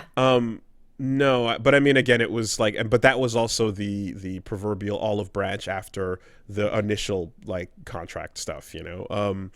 I yeah, I had a moment right in the second to last session where I had to stop and go, hold on a minute, I'm playing Bayonetta 3. What is Yeah. happening that I'm Totally. feeling like this? I need to remind myself what the fuck I'm doing here, you know? Yeah. It was so odd to have that. And I think DMC5 just spoiled us. It's Like crazy. it just spoiled because you don't go like just think about the progression like in terms of like being a video game. Like DMC4 like it still looks great. But Yeah. like if you told me that DMC5 is coming out and it has like all the characters that I know and love and it's like photorealistic, like the best photogrammetry in a video game to this day, and it's like just popping off with particle effects, like you can't even fucking stream the game because it's Runs like that incredibly beautiful. well. Runs incredibly well. It's fun. The story like pays off. Like just it's just I don't want to live in this world You can't. with fucking Bayo 3. You can't fucking. Like, You can't just. You know. You can't have nice things. You can't fucking hope to dream and everything being perfect and all that. But just yeah. It's the part where I'm like, so what year was it when someone walked in and held up a picture of Luca and went, this? Was it year 4? Yeah. Perhaps year 5. I don't know. We didn't talk about, well, like we barely spoke about it at all, but I think I need to mention it once in this spoiler cast. It is crazy to me how ugly the game looks and still runs badly. Yeah. It is the worst performing Platinum game, and it doesn't look very good either. It's because we need to have a giant kaiju monster be summonable at any second. Because you guys know firsthand Yeah. experience when you go into like the 3 isolated hallways where you're like underground and you can't summon a fucking kaiju monster, the Oh, game the game starts to runs feel bad. good. Yeah. You're like, oh my god, this The actually feels the great. Switch can breathe for a second. Absolutely. Yeah, you don't hear the fan like yeah. firing on all cylinders. That And you're being like, said, oh, look, I feel like I can control my character. the secret mechanic that of frame rate annihilation when you summon in Malphus, do a tornado, and then bring in Phantom and light the tornado on fire was some Yeah. hot shit. And I kind of was like, Yeah. oh, I don't know how many other little interactions there are between two demons like this there are, but that's a cool thing that could be built on as well. Yeah, like little yeah, combo totally. systems, you know? It's this weird thing where like Astral Chain gave this podcast, and then after the podcast, it spread out into the world of the phrase of the frame rate dimension, in which Yeah. Astral Chain used the frame rate dimension like crazy, like you wouldn't believe, and it runs well the whole time. And Yeah. then they went, Bayo 3 is like, well, we want to have that same gimmick but bigger. But we also want to have real stages, and so what we did was not have real stages.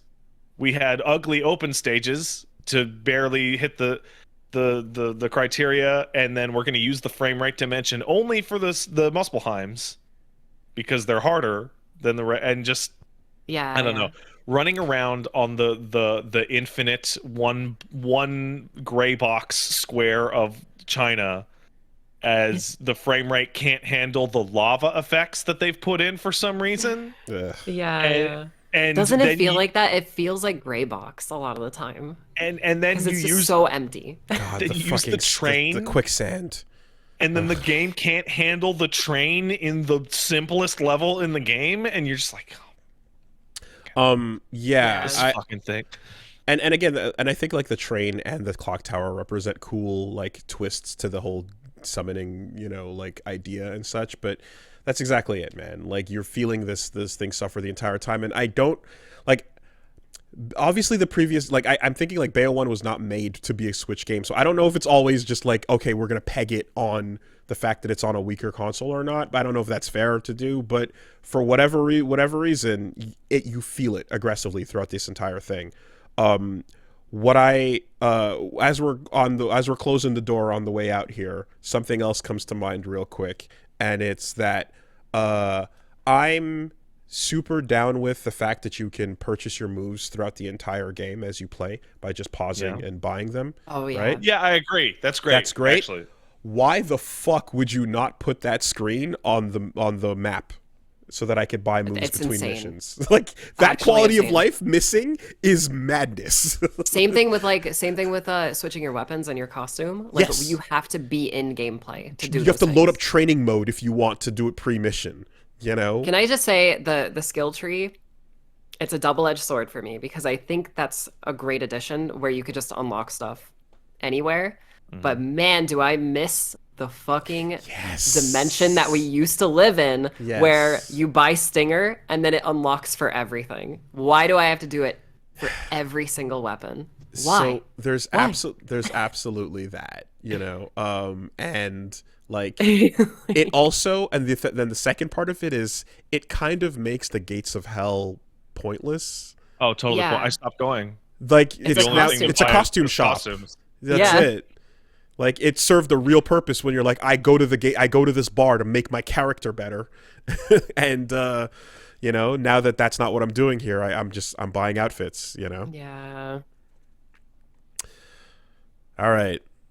Any? Can I say one more thing? Yeah, before by all we- means. I said we're closing the door. Like You the can light say in any the more room thing. is starting to, you know, taper off. I think okay, can I say two things actually? I want to say two things. Go for it. Fuck The it. first have thing I one want to more say, okay, the first thing I want to say is by far the best thing for me personally that came from this game was Viola's actress, Anna Brisbane. She is amazing, Mhm. like just in general. She actually, in light of Helen Taylor's I shenanigans, heard about that. Yeah. did a stream on multiple days for multiple trans organizations and raised quite a bit of money. So I just wanted that's to great. shout her out Mhm. for that. You know, in light of a fucking weirdo like situation that happened surrounding this game, she kind of picked it back up for me, like personally. But and the second thing I wanted to say was, as a fucking hack and slash, because I don't like saying the words character action. I know it really? makes more sense. I love saying hack and slash because that's what Devil May Cry calls itself, and that's what we called it for years before character action was a thing. As a hack and slash snob, I think the ultimate disservice that Bayonetta 3 does for me personally is it didn't have any hype moments really for me, like personally, but the fucking game that semi-abandoned its hack and slash roots, God of War Ragnarok, was like Oh, had yeah. the DMC5 effect for me, where it was like every 5 to 10 minutes something fucking mind-blowingly exciting was happening, and I was Crazy like, shit happens in that game. I can't believe I live in this world where Bayonetta 3 is not giving me that feeling at all, but And Kratos God of War is. Yeah. And like that's not to say I think God of man. War is a bad No, series. but I it was fucking- always I love like it. it was always like, oh, it's the other ones, right? You have the Yeah. you have the upper tier of these games, and then you've got the others, and then you know throw Yeah, Heavenly yeah. Sword somewhere on that I list. think- Yeah, exactly. I get it. think I get your it. use of the example of God of War is absolutely perfect, Susie, because it actually leads into what I wanted to talk about. So Oh, God of War's action in God of War 1, 2, 3, Ascension, blah, blah, blah, was not as good as Devil May Cry or Ninja Gaiden's, right? That was the two that was comparative. The thing that God of War had was that everything about those games that was not the action was much better. Running around the environment, exploring the environment, all the puzzles that you did in those games, the exploration, the pre-Uncharted climbing on stuff, that was way better than Devil May Cry did it. So it was a much smoother experience, and then fighting was like a part of that experience. And I'm thinking about Devil May Cry 1, right now compared to Bayo 3. And DMC 1 also had long stretches of we don't want them to just fight room to room. We want to really mix it up. And what that was is little baby puzzles and a complicated level layout and finding secret missions and stuff like that. And how much I prefer the remnants of Resident Evil. Yeah. And how much, I mean, I'm biased and you're biased, obviously, because we're crazy about Resident Evil. But how much I prefer that over Bayo's demand for a minigame every 10 minutes. Because on replay for Devil May Cry 1, okay, get the trident, go here, slap the trident, jump behind the thing, get the thing, go get it. It's done.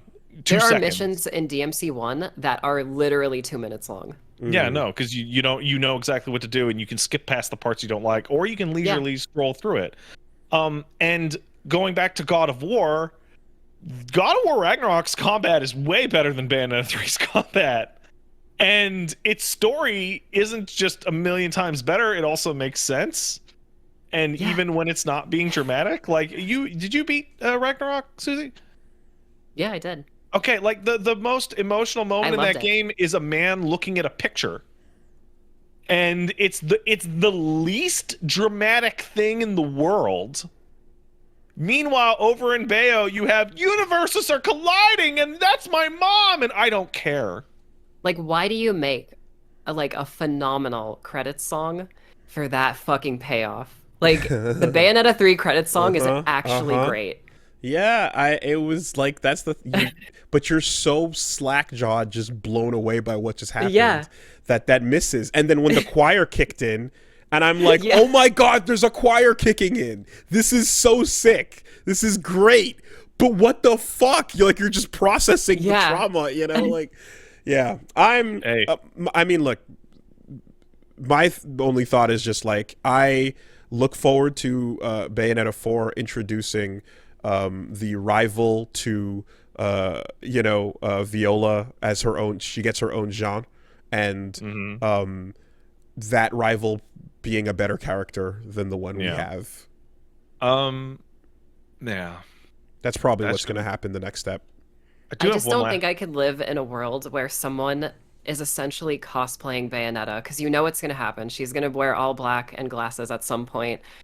But she's gonna be like an idiot and like tripping down the stairs and like smashing into a wall. Like, I just don't know if I could live in that world where her glasses break and then she tapes it with, you know what I mean? Like I'm so scared. Like, slipping on so banana terrified. peels and trying to be sexy. Yeah.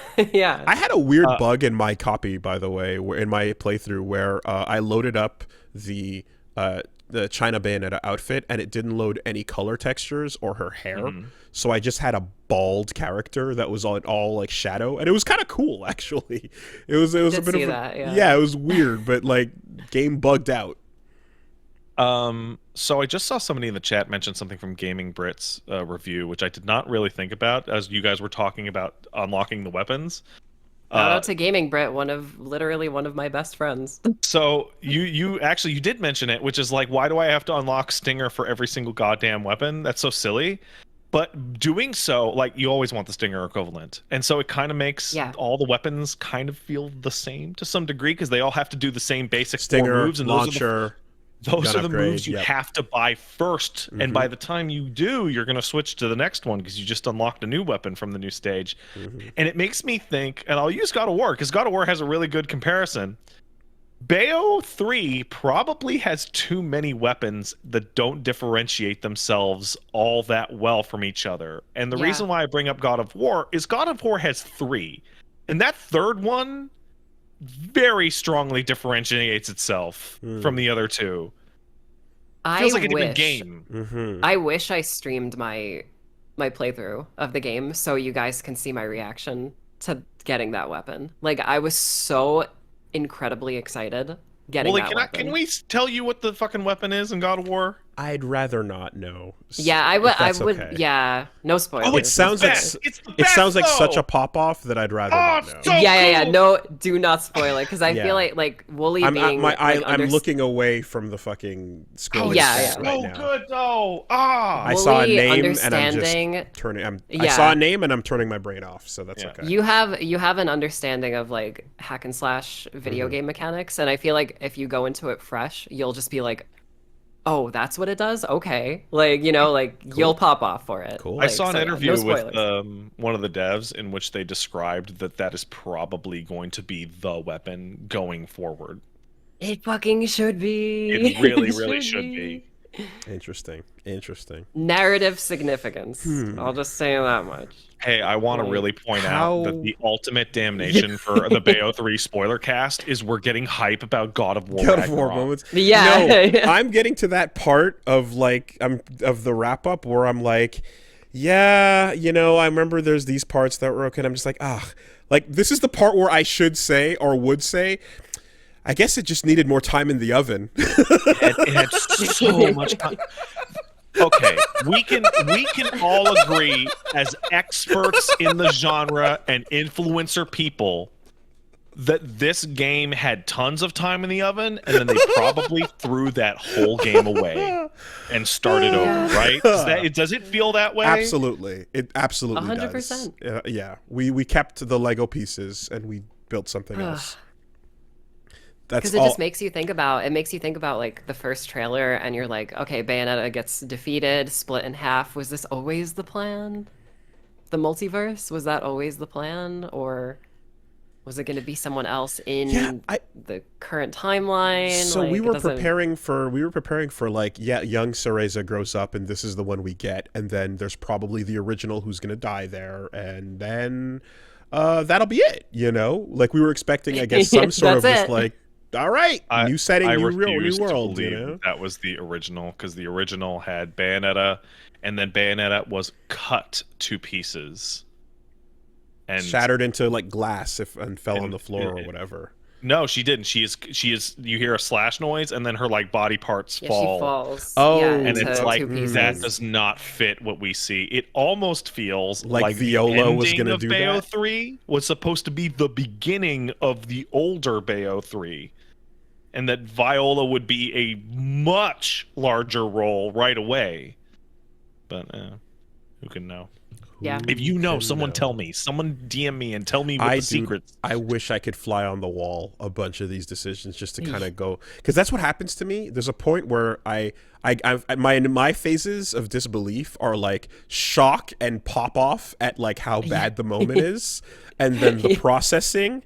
I go through a quick copium phase, and then Yeah, I you do. immediately go from the copium phase go into how did they get here? Who said what words at what point to think this was a good idea? And then I just become obsessed with like the process of how this bad thing came to be, you know? I want to Ed Wood. I want to Ed Wood the situation. I want to tell a little story, but let me do a very quick fact check. So while I was playing Bayo 3, I was like, wow, this is like a really like if you look at it, if you examine it, you're like, oh, this is like a really point by point like family type of game where it's like family members dealing with stuff, but that's not revealed until like the very, very end. And I was like, this is so weird because that was also what Bayo 2 was in a lot of regards. And it was like really well done. Like you actually get in Bayo 1, Bayo's like bulletproof. Like nothing can like affect her. Totally pretty much. unflappable. In Bayonetta 2, she actually gets to see her mother and father like dying in front of her, you know, which is like emotional for that character. And you actually see her getting emotional. And I was like, that was so well done. Like, why don't we like, why is the just the quality of the writing just so bad? And then I thought about it and I was like, did they get Bingo Morihashi to write this game? So then I looked it up. Because if you don't know, Bingo Morihashi, he's the writer of DMC 3, 4, 5, Bayonetta 2. Got it. That dude knows how to write godlike beings with family issues. You know what I mean? So I was like, where was Bingo on 3? And then I remembered, oh yeah, DMC 5 came out. Like, well, this game was being made. And he was writing that game. Like... They should have just like slipped him a paycheck just to be like, bro, like after you work for Capcom, like come over here, like help us, please. I see. Yeah, I type in Bingo Morihashi, and all I see is Bayo 2. Over. I mean, like that clear, like that would have just been one more thing they would have tried to take from DMC5 at that point. Yeah. Like, I Yeah. just, because you're like at some point when you're seeing the moments go down and the cues, the characters and such, that's all you're like, wow, okay, they're doing it. And I felt bad because Reggie, who doesn't know Devil May Cry, is kind of just sitting here hearing these comparisons, and at some point I'm just like, oh, this must be the most annoying thing in the world because I keep bringing it up, but I don't know what else to say because that is literally just Cavalier. It's just Cavalier, and there's no other way to describe what I'm looking at when you see that, and you're like, the homage line, we passed it a mile ago. We've hit some other weird form of like, imitation, sincere flatter. I don't know, but I think it's Wooly. I think it's time for you to do another DMC series replay, I'm but with literally Reggie, so you thinking can about just be doing like, it. look, I've been thinking about doing yeah. it this whole time we've been sitting here because yeah. no. So I'm just thinking, and this is the last thing that I want to say, which is I beat Bayo 3 a week after the non-streaming person beat Bayo 3. So I'm getting to the halfway, 3/4 mark, and the explosion is happening that like everyone is just mad. Like I'm not, you know that part where you're not even getting specifics, you're just seeing people go, fuck this game, I'm so mad. Yeah. So I'm like, okay, everybody's mad, but people tend to exaggerate. It's it's the internet. Let's see. I'm hearing it's gonna be really bad. It can't be as bad as I'm probably expecting. And then I get to it, and you get the shot people have clipped from my fucking stream of me going, of like fucking holy shit. The faces. So then I come onto the podcast. And now, Wooly, you're 3 weeks behind everybody else, and I've just beaten it. And I go, wow, Wooly, it's really bad. And I'm saying it like calm, like it's fucking bad. It's real fucking bad. But you just started, so you're in the early cool parts, right? And you look at me and you mentally go, well, Pat exaggerates. Pat's hyperbolic, right? Pat talks big. Sometimes he's full of shit. It probably isn't that bad. And then I go and check the clips, and I see you and Reggie both going, oh, like just like I was. And it's like the fact that it's able to blow past your expectations of everyone is saying this terrible, how bad could it be? And then it hits you, and you contort your fucking face because you're just like, oh. But Christ, dude, like, amazing. We had to end, like, we walked out, like, shutting down the fucking recording, and like I want to say Reggie was just nodding his head for like a solid 10 minutes. He was just walking out the door like, whoa, Those first two games are good. Like they're beyond good. So it just when you finish 3, you're just like, yo, what happened? And I always thought that it would be fine to like to go through those games and not have the DMC backing. It would be like, that's okay. They're spiritual successor related and such, but not so that you'd have to be a big. And then here now, it's like, no. It's every 5 to 10 minutes, every single level I'm bringing it up. It's just, ugh. Anyway, and as for like I guess like Reggie going through DMC and learning about it and stuff, that like, to be perfectly honest, that's like I don't want to just throw that his way unless he's actually interested in doing that, so that would have to be a conversation about like whether or not he even wants to. But yeah, man, that's just about all there is, really. There's certainly nittier grittiers, but I'm watching the Bayonetta series hit the starting trajectory of Silent Hill, and it's sad. It's scary, yeah. Where, hey, what's the best Bayo game? Probably Bayo 1. And then Bayo 2 is good, but it's not quite as good. And then Bayo 3 is not good. And then Bayo 4 is them telling us that we want to pay $92 to play a fucking story-focused Bayonetta game. Like, I was booing the TV when Jeff Keighley told me about that.